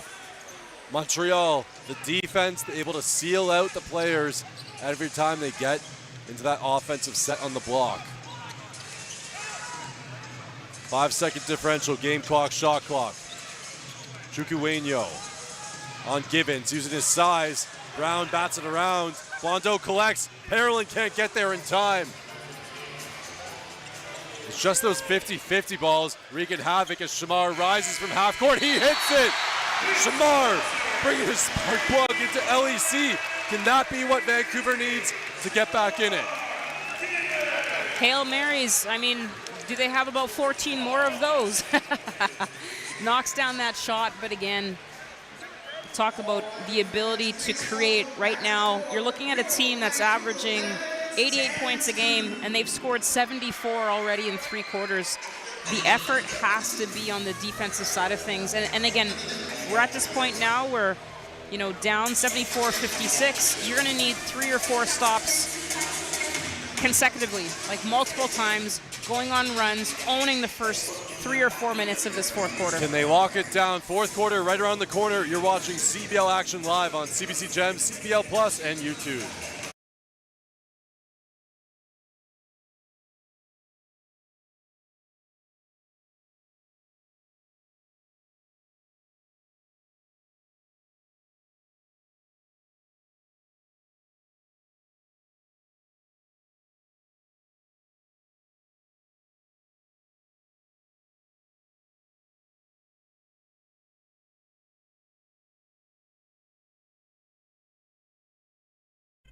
Did you know that every CEBL game ends on a game-winning bucket? Yep, every single one. That's because we use something called target score ending, a thrilling twist that keeps fans locked in till the final shot. So what is the target score ending? Here's how it works. The first time the clock stops with 4 minutes or less left in the fourth quarter, the game clock is turned off. We enter target score time. We take the leading team's score, add 9 points, and that becomes the target score. Let's say it's 91-80. That means the first team to hit 100 wins. No ticking clock, no intentional fouls, just pure clutch basketball. It's fast, it's electric, and it guarantees that every game ends with a bang. Experience the target score ending this CEBL season.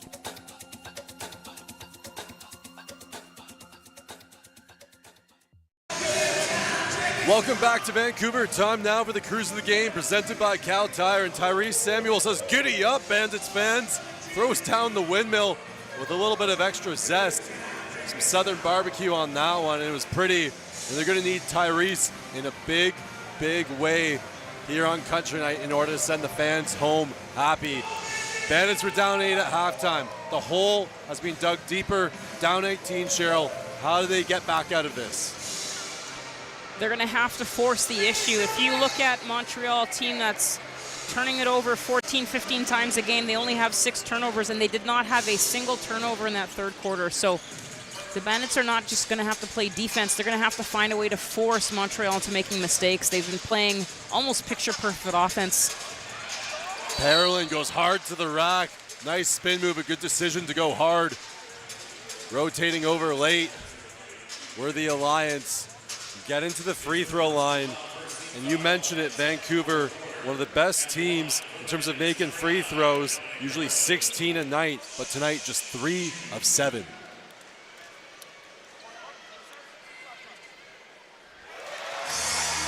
Parolin converts the first. This is one of the first quarters where the Bandits have been the first to strike, and so that's a good sign. Just for the sake that your first offensive possession resulted in points. If you look at the numbers right now, Montreal 1.25 points per possession to 0.92, so the Bandits are getting a little bit more. That has actually increased from earlier in the game, but that inside paint touch, the defensive rotations, there just seems to be out of sorts. Joyner, the conductor, into Samuel, drives on Hemphill. Tyrese outweights everyone, and one opportunity coming up for Tyrese. Can't be making defensive miscues like we saw on the previous possession. No point-blank buckets. You got to score, and you got to stop. And for Tyrese, 0 for 4 from the free throw line tonight. Can he get his first? He does. This is where, again, the style of play is going to be a major factor. Hemphill and Prince Ojero, both with 4 fouls now. Is the inside game of the Bandits going to win this? Are they going to try to find those inside touches? More importantly, can they get consecutive defensive stops to get those inside touches? Because still trading 1 or 2 possessions per is not going to be what wins this game. Osawe throws it up, doesn't go. A defensive stand. Up to Eddie. Tevin Brown from the corner, in and out. Fans wanted that to fall. I think Brown wanted that to fall too. Struggling a little bit to find his scoring looks. Just 7 points for Tevin tonight. That's been a quarter 3 that we've seen Mulder hit multiple times early in quarters. Quick ball reversal. Got around Parolin first to it. Down 15, 8 minutes and change left. The last 2 defensive positions have not been pretty, but they haven't resulted in scores, so they've held this team. Eddie from deep. Jarrell Eddie dialing it up from long range. He hit that from Charlotte. Jermaine Small does not like how this looks. Vancouver opens the quarter on an 8-2 scoring run, down 12. Hold on to your seats. We got a roller coaster. Fourth quarter action right after the jump. You're watching CEBL basketball live on CEBL Plus, CBC Gem, and YouTube.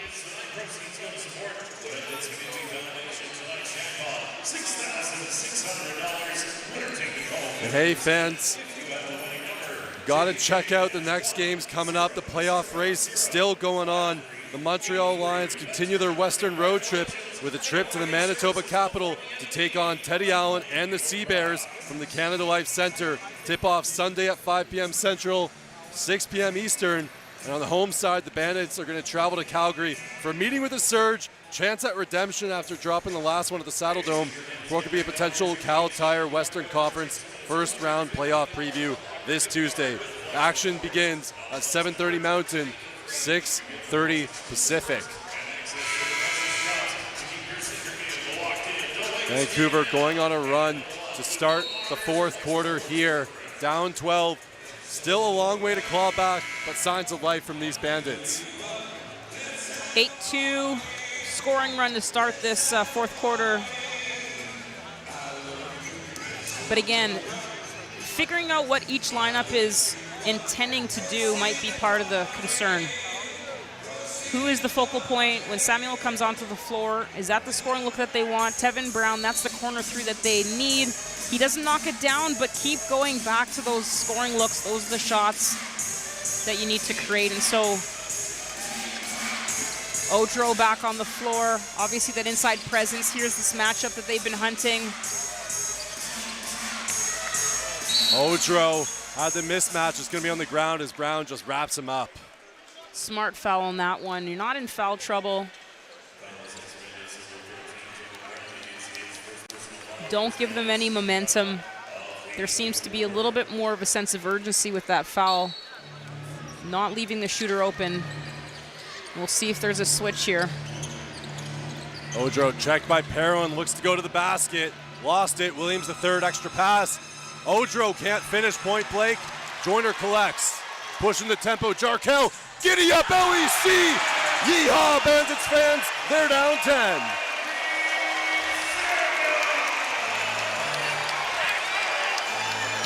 The need for speed when Jarkel Joyner gets going. Great thing about playing with a big like Samuel is he can keep up. Johnson breaks the run.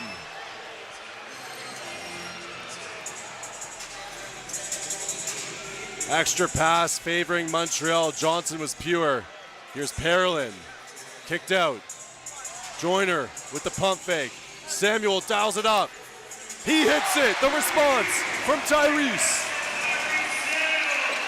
I think the wind picked up just as he was taking that shot.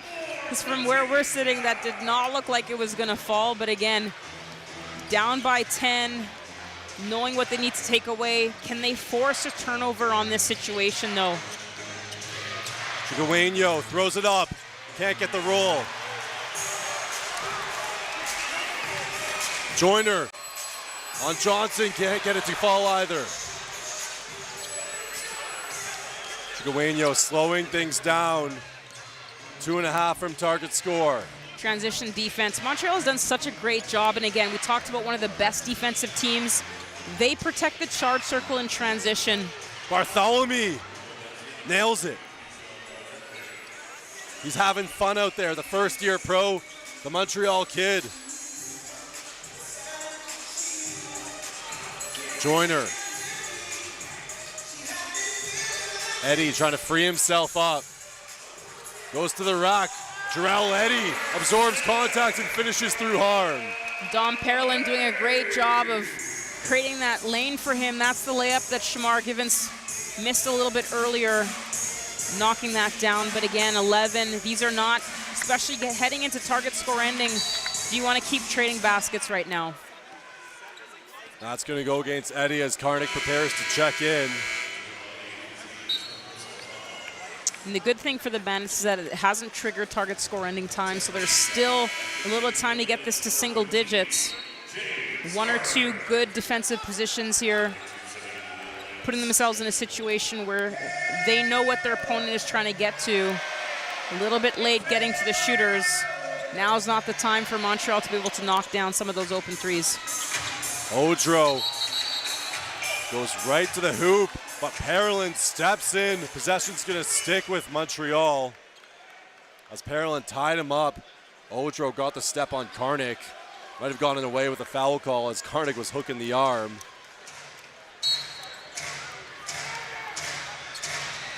Karnik, great defense on Odro, sealed him out. Last hunts by Prince. This is where the defense has to start gaining possessions, only forcing 6 turnovers in the first 3 quarters. This is now where the Bandits can thrive.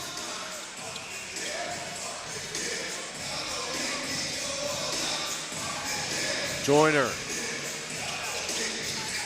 Inside to Parolin. Swings. Eddie. Run off the line. Jarrell throws it out. Too many passes for Vancouver. Joyner's back. And a wide open layup for Williams III. You knew the run was coming. Is it too little, too late for Vancouver?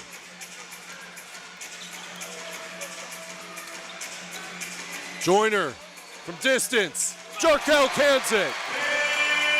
It's a tie ball game here at Envision Financial Court.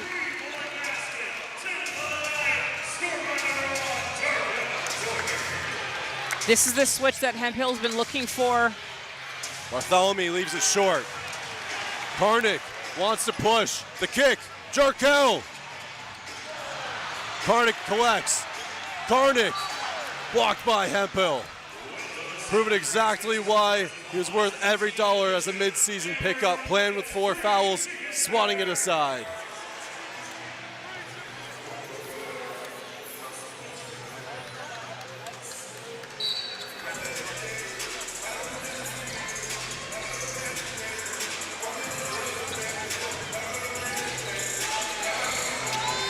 Five to work. Jarkel steps back. Doesn't fall. Karnik gets the board. Goes to his left. Hempel right there. Parolin goes off glass. Too strong. Could have reset. Vancouver unable to orchestrate and convert. They're within 10. Next stoppage draws target score time. Bartholomew, you can see that killer DNA. Hempel kicks. Johnson with the extra pass. Williams III, and that's going to go out of bounds. And we got target score time as Montreal 84-74. They're up 10. Grab your popcorn, take a drink. We have a wild finish around the corner. You're watching CEBL Hoops live on CEBL Plus, CBC Sports YouTube, and CBC Gem. Let's bring it on. It's game time. It's showtime.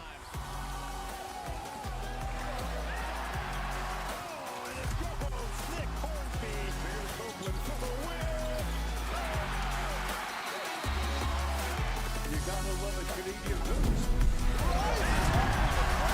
Two hands. Oh, what a block from behind.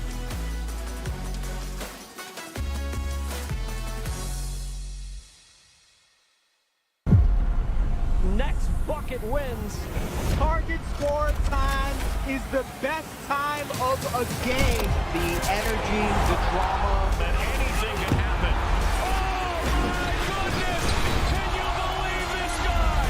Big players step up in big time. He is cooking.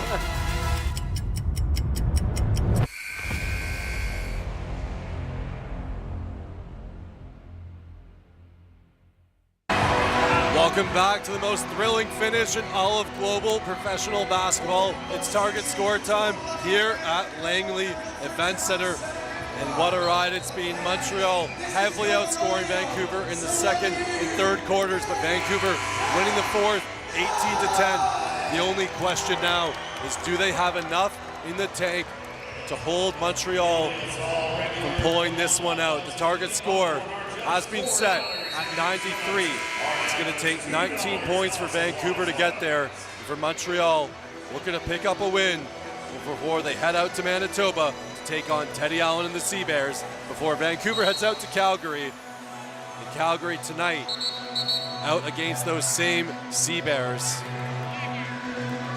Playoff matchups and playoff implications abound tonight, Cheryl. Montreal, can they withstand this last push from the Bandits? They've been making good decisions for most of this game, but sometimes we've seen so many teams flip the switch. 1 second here. Montreal need to get that shot. Tevin Brown says, not tonight. Tevin Brown, his shot has not been there. They could use a little bit of a heat check from him. 3 of 8, 1 of 5 from deep. We know he's got more to give. Can he be the hero? Montreal's in this zone, and again, this has been a little bit of a struggle. Samuel with the push, he gets it. It's pure mathematics right now for Vancouver. Stops and scores. Does not have to be complicated. And again, they've tried different things, rim attacking, getting into the paint a little bit deeper. That's been that soft spot. Turnover to Montreal. Another possession to Vancouver. Montreal has not been spending a ton of time trying to out-dribble the Bandits to get their scoring looks, and every time that they have, it's resulted in a turnover. So again, you know what the good, the bad, and the ugly needs to be. They have to stay in their style of play. Joyner working around the screen. Here's Brown, 12 to work. Karnik frees him up. Brown looks him off. Extra pass to Samuel and the two-handed flush. Jermaine Small does not like it. Calling for the timeout. Not the start to target score he was looking for. As Vancouver gets that back was in just it. to get a sub in, made basket. They go for end of game where technically there's no clock running right now, so that's why it's a little bit confusing. But momentum shift. Great inside scoring look. Tyrese Samuel has scored the last 2 baskets, but again, it's been team basketball for both of them, so they have to stay within that, creating great and easy scoring looks for each other. Here's this switch here, Lou Williams with the ball. Numbers for Vancouver. Jarkel pushes the pace, leaves it for Karnik, goes right to the hoop, takes contact. They're going to let him play on both ends. Great defense from either squad. Keyshawn, every move in the bag of tricks, has some space. Odro playing with 4 fouls, going right at Karnik, 2 big men. Posting up Odro, the fader doesn't fall, tapped around. Eddie collects. Jarrell, the veteran.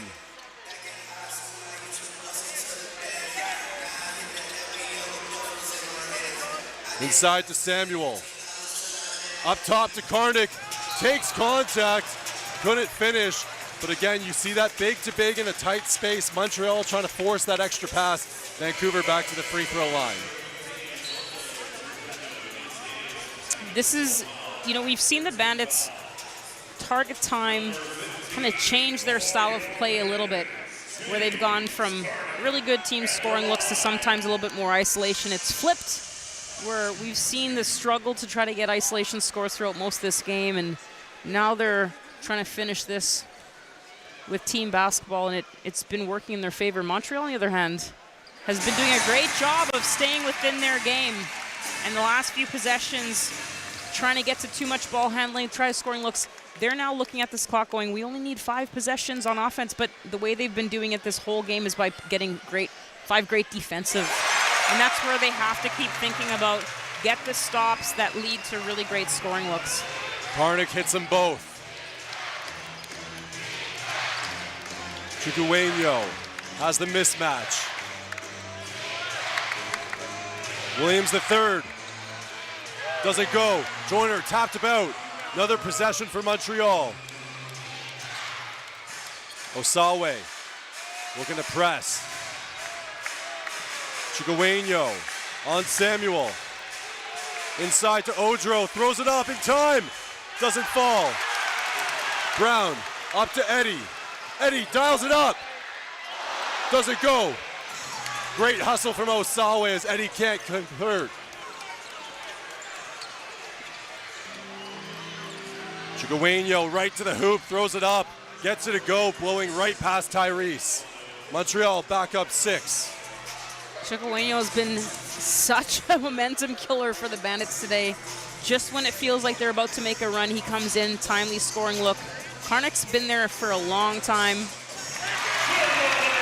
And Karnik up to 14 points, a double-double, 14 and 10 for the Pride of Surrey.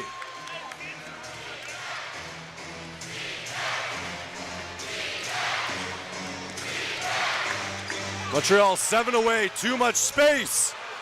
Chukwuemeka, you cannot go under on Blondeau.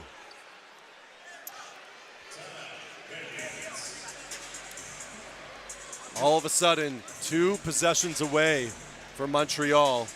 Vancouver 11 away from victory. They had a great start to target score, but all of a sudden, Chicoweño, the run killer, takes over. Well, if you talk about knowing the game plan, the scout right now drives coaches crazy. And you can tell that was some of the things that the players were discussing as they were coming off the floor. Tyrese Samuel looked at him. We don't go under the ball screen on that guy. So this is where you put yourself in a situation where you haven't gotten the job done for 30-some minutes of this game, and now you have to play perfect basketball. So there's definitely still time, and for a team like the Bandits that can score in bunches. But have they been able to build a defense that they can trust to be able to get them this win? Well, in the CBL and in target score ending, we know anything can happen. And Chicoweño heading into tonight, he could be a streaky 3-point shooter, certainly not his bread and butter, shooting 30.8%, but he's been hitting them when called upon. Again, a mid-season acquisition coming over from the River Lions, but a huge stats line for Blondeau. 6 of 14, 3 of 8 from three-point land, 4 rebounds, 5 assists, only 1 turnover. And Chris, these two teams hunting for victory. Montreal's got the edge. Vancouver trying to come back. What do you got for us? Listening into the Vancouver timeout, Ransford Brempong saying 1 stop at a time. We just got 5 or 6 stops in a row. We can do it again, 1 stop at a time. And then Jarrell Eddy speaking up saying, we're still good, we're still good. Everybody take a breath. So we'll see how they close this game out. Guys, back to you. Thanks so much, Chris. And don't get it twisty. Jarrell Eddy, not new to the target scorer format. He's been to TBT, known as the tournament. He's played and hit a few game winners of his own. Played at some of the highest levels around the world. We mentioned the 4 NBA teams, Fenerbahce overseas. And now, one of the veterans on the floor for Vancouver. Jarkel from deep. Joyner can't get it to fall.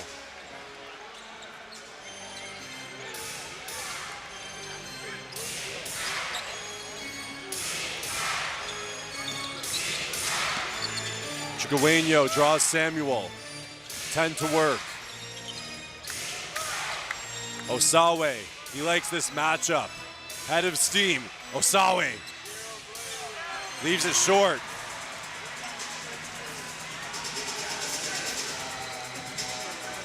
Brown, you know he wants it. Tevin Brown to the cup.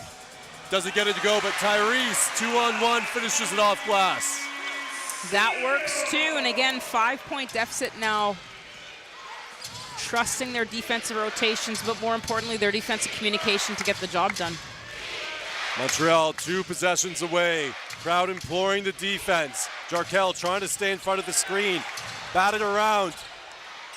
Johnson, extra pass. Odro, the easy finish. Next basket wins for Montreal.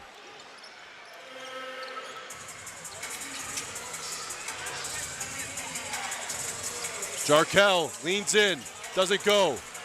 Back out. Brown, they need it. Doesn't fall. Barrelin's there, nearly misses the and one. He's gonna go to the line for 2 shots. Have to be perfect here down the stretch for Vancouver. No mistakes with Montreal. Just 2 points away from closing the book.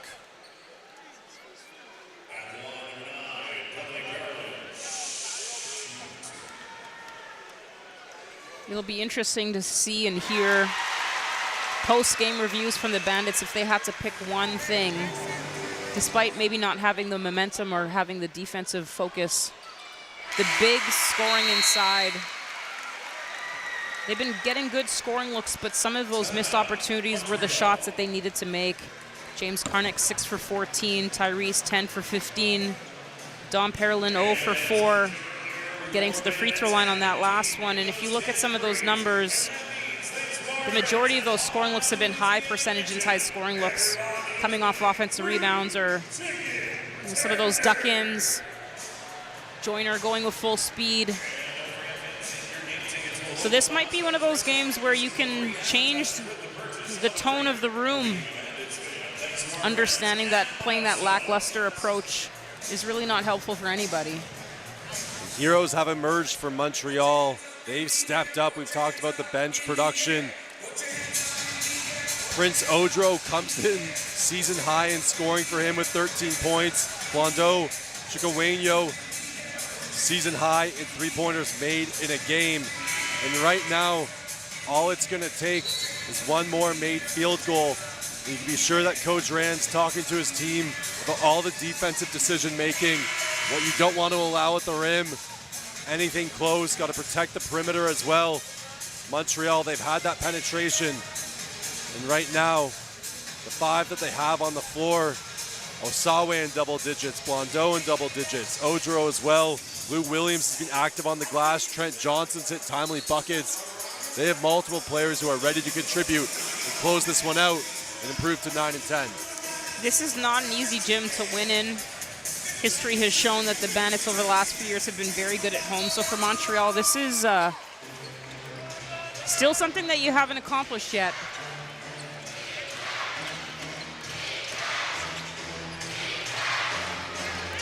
Johnson. Shamar Givens checked back in. Chicoweño, there's the pass to Odro. Kicked out. Williams the third. Getting right to the basket, blocked by Parolin. Huge stand on the defensive side for Vancouver.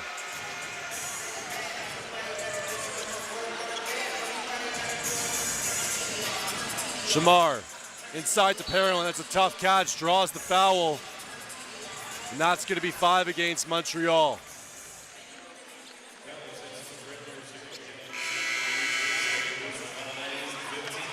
You see Parolin establishing position. Osawe on his hip, wrapping the waist. Parolin heads to the free throw line.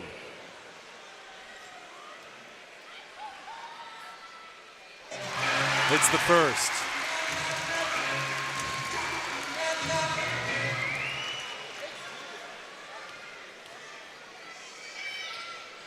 Hits them both. Vancouver within 5. Montreal within 2. Chicoweño. There's the mismatch. They reset. Osawe. They're going to show that killer DNA right in on Samuel. Throws it off glass. Gets his own board. Can't finish. Here comes Vancouver with the push. Eddie to Samuel. Eddie Rise fires. Jarrell Eddie hits it. My word, Vancouver. Jarrell Eddie, game to play. We got a tie ball game. Hold on to your seats.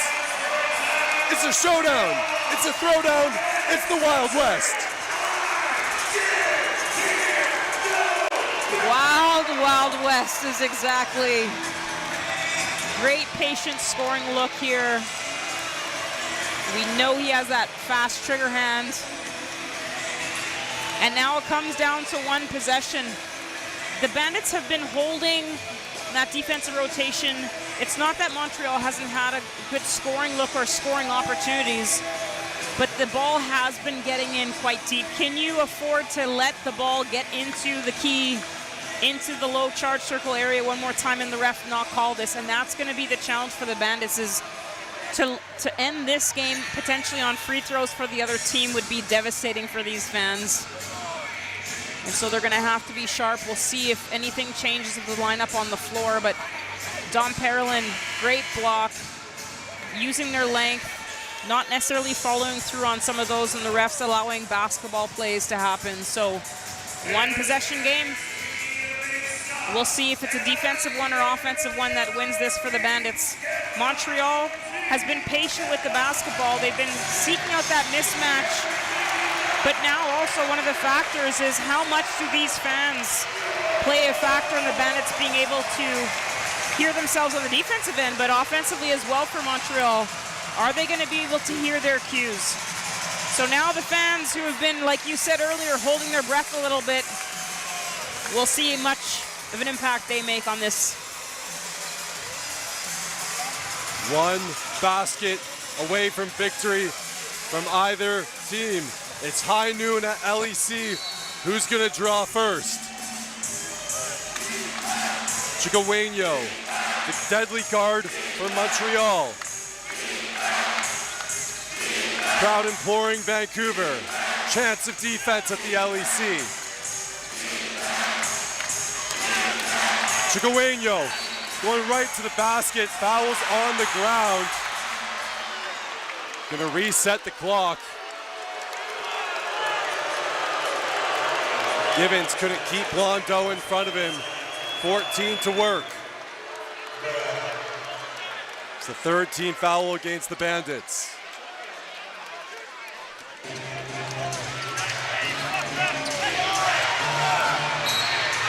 And Hempel draws contact. Great set play out of the inbounds. Givens got his arms tangled. And Hempel gonna head to the free throw line. And Jack Hempel, a marksman from deep and on the season at the free throw line, shooting 50% heading into tonight. Hits the first.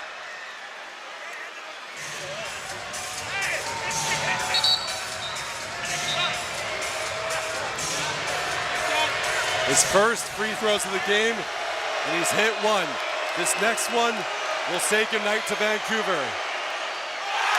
Spills out. Vancouver still breathing. Breathing unless you're holding your breath. Givens into the lane, pulls up. Shamar Givens says goodnight. Au revoir, Montreal. Shamar Givens plays hero at LEC. What a ball game, folks. Vancouver comes all the way back, down by as much as 22.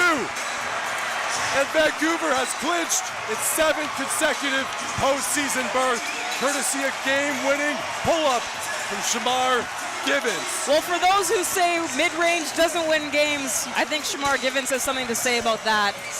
Heads-up play, defense stepped up a little bit, nothing but net. Vancouver outscores Montreal 37-18 in the fourth. And if you didn't love target score time now, you better do it so.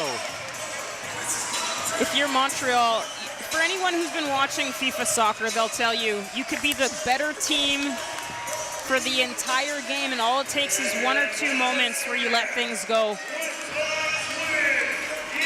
Montreal showed so much heart, so many good stretches. Defensively, almost had that. This is a tough one. Jack Hempel, who had been so instrumental to this Montreal team, 17 points on the ball game. He could not get the 18th. And Shamar Givens comes in, and it was an up and down game for Shamar. You could saw him coming in for the defense a few times, mixing in and out with Jarkel in target score time. Before that shot, 2 of 6. Biggest shot, and he shows he's sheriff around these parts.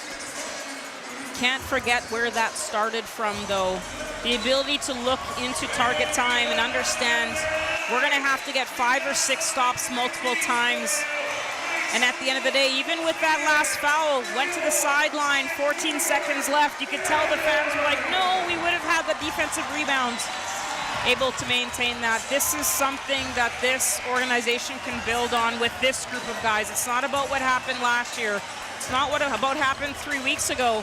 It's about what they're trying to create right now, and this is one of those games where they can definitely find some defensive abilities to go from there, Chris.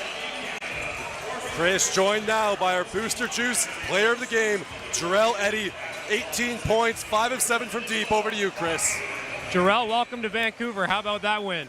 Yeah, before I say anything, because I promised I would do this, I want to give a big shout to my daughter, Nola Cole Eddy. I told her I would do this. JJ, I see you too, but yes, thank you. I appreciate it. It was a great game. Finally started playing some defense in the fourth quarter. and I'm proud of our guys. Hey, you come in here, you go 5 from 7 from 3. You got 18 points, and you helped this team get a playoff berth this year. Talk about this crowd. We talked about it on the podcast. How about this crowd?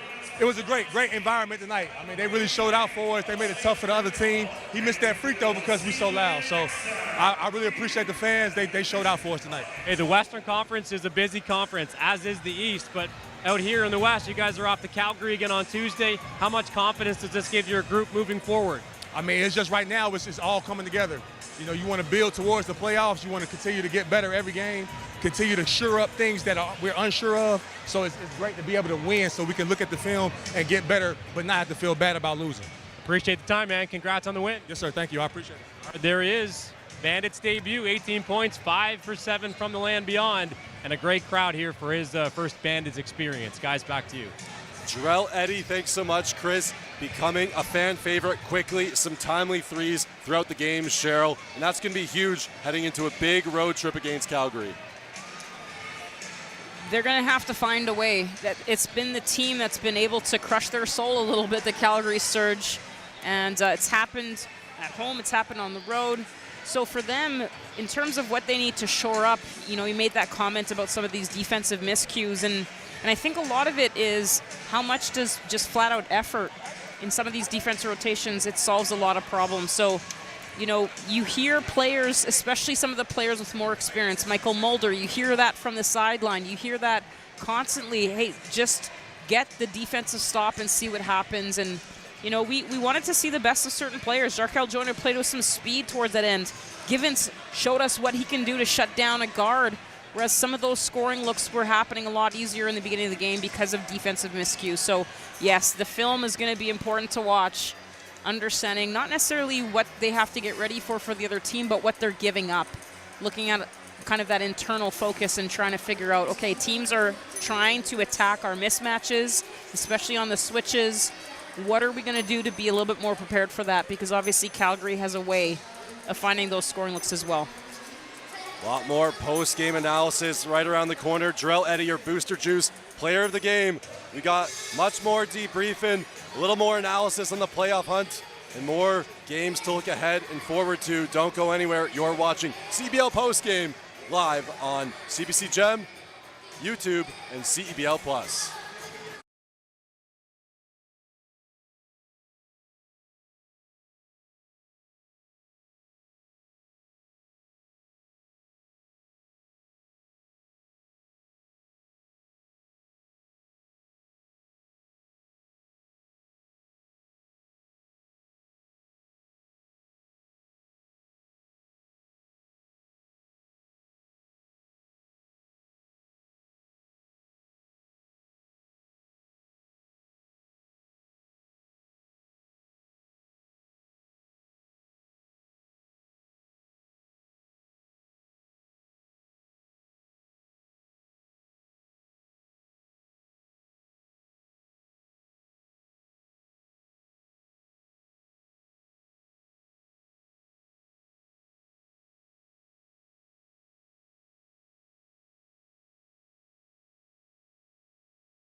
Welcome back to Postgame at Envision Financial Court here at Langley Event Center. And Cheryl, we called it the Wild West. They even gave us hats to get into the mood. And you know what? The Bandits were running and gunning in target score. They won the fourth quarter 35-18. torrid pace. Shamar Givens says goodnight, and look, all of a sudden, both Winnipeg dropping to Calgary tonight, two teams with 12-7 record as we head down the stretch here. Well, we've heard Coach Julius say this a number of times throughout the season. You have to play the game that you're in, and there's times when you're thinking ahead, or you're thinking about Winnipeg, or you're thinking about your next game, and I think that they lost sight a little bit of the game that they were in. Montreal was playing one of the best games of their season tonight. Multiple players in double digits, taking care of the basketball. They had 3 to finish that quarter, unfortunately for them, and it was costly, the mistakes that they made. But there's a reason why the Bandits are one of the top teams in the CEBL. They keep finding ways, different guys step up. And for the fans here to see 2 new faces, one returning in Karnik and Jaraldi, these guys are going to create some exciting moments over the next few games. Yeah, both teams with a lot to like tonight. Montreal, everyone who touched the court scored for Montreal. They got in playing time, and it was a great performance. And for Vancouver, of course, the birthday kid, James Karnik, comes in, 14 points, 10 rebounds, 6 of them offensive. Dominic Parolin didn't hit a field goal tonight, but 6 of 6 from the free throw line, a couple of those in the target score period. So that was super crucial. As we look ahead to our next couple of CEBL broadcasts, we have a doubleheader of CEBL action on deck for tomorrow. First, it's a battle of the 2 most winningest franchises in CEBL history, when the Edmonton Stingers take on and visit the Niagara River Lions at the Meridian Center. Catch the action live nationwide on CBC at 3:30 p.m. Eastern, 1:30 p.m. Mountain. Then we're going to turn our eyes to a potential Lotto Max Eastern Conference playoff preview, as the Ottawa Blackjacks are in Scarborough to take on the conference leading, the playoffs already clinched, Shooting Stars. Tip-off at 7 p.m. Eastern. And of course, as always, you can catch all the action on CBC Gem, YouTube, and CEBL Plus. Cheryl, Vancouver about to head out on a road trip. Montreal now going to jump to Winnipeg. This team, Vancouver, has had its issues with Calgary of late. They won the first one. They've dropped the last 2. This game, Coach Ransford, since taking over for Kyle, 4-3 record. This one looked like it was going to drop him to 4-4, but he finds a way to pull it out, and he got this team to gel. He said he wanted 5 players to play in unison. He found that in the fourth quarter. Finding in the fourth quarter is great. I mean, for the fans, this was a great moment. If you're a coach, I'm not sure if you love it, waiting until the absolute last moment to find that little defensive surge. You're going to have to ask your team, the soul-searching part of it is, can we not find that type of defensive energy for an entire game? They've got the length, they've got the defenders, they know they can score the ball. Let's see if the defensive side of things can win the next few games. It's the home stretch, the dog days of summer in the Wild West. Thanks so much for joining us tonight, folks. A 93-92 victory for the Bandits. For Emily and the team up in the booth, for Chris on the sidelines, Cheryl beside me, I'm Andrew Savory. Thanks so much. We'll see you next time. You've been watching CBL Hoops live on CBC Sports YouTube, CBC Gem, and CEBL Plus. Knock 'em out the run, knock 'em out the run, knock 'em out the run, with your head top down for some action.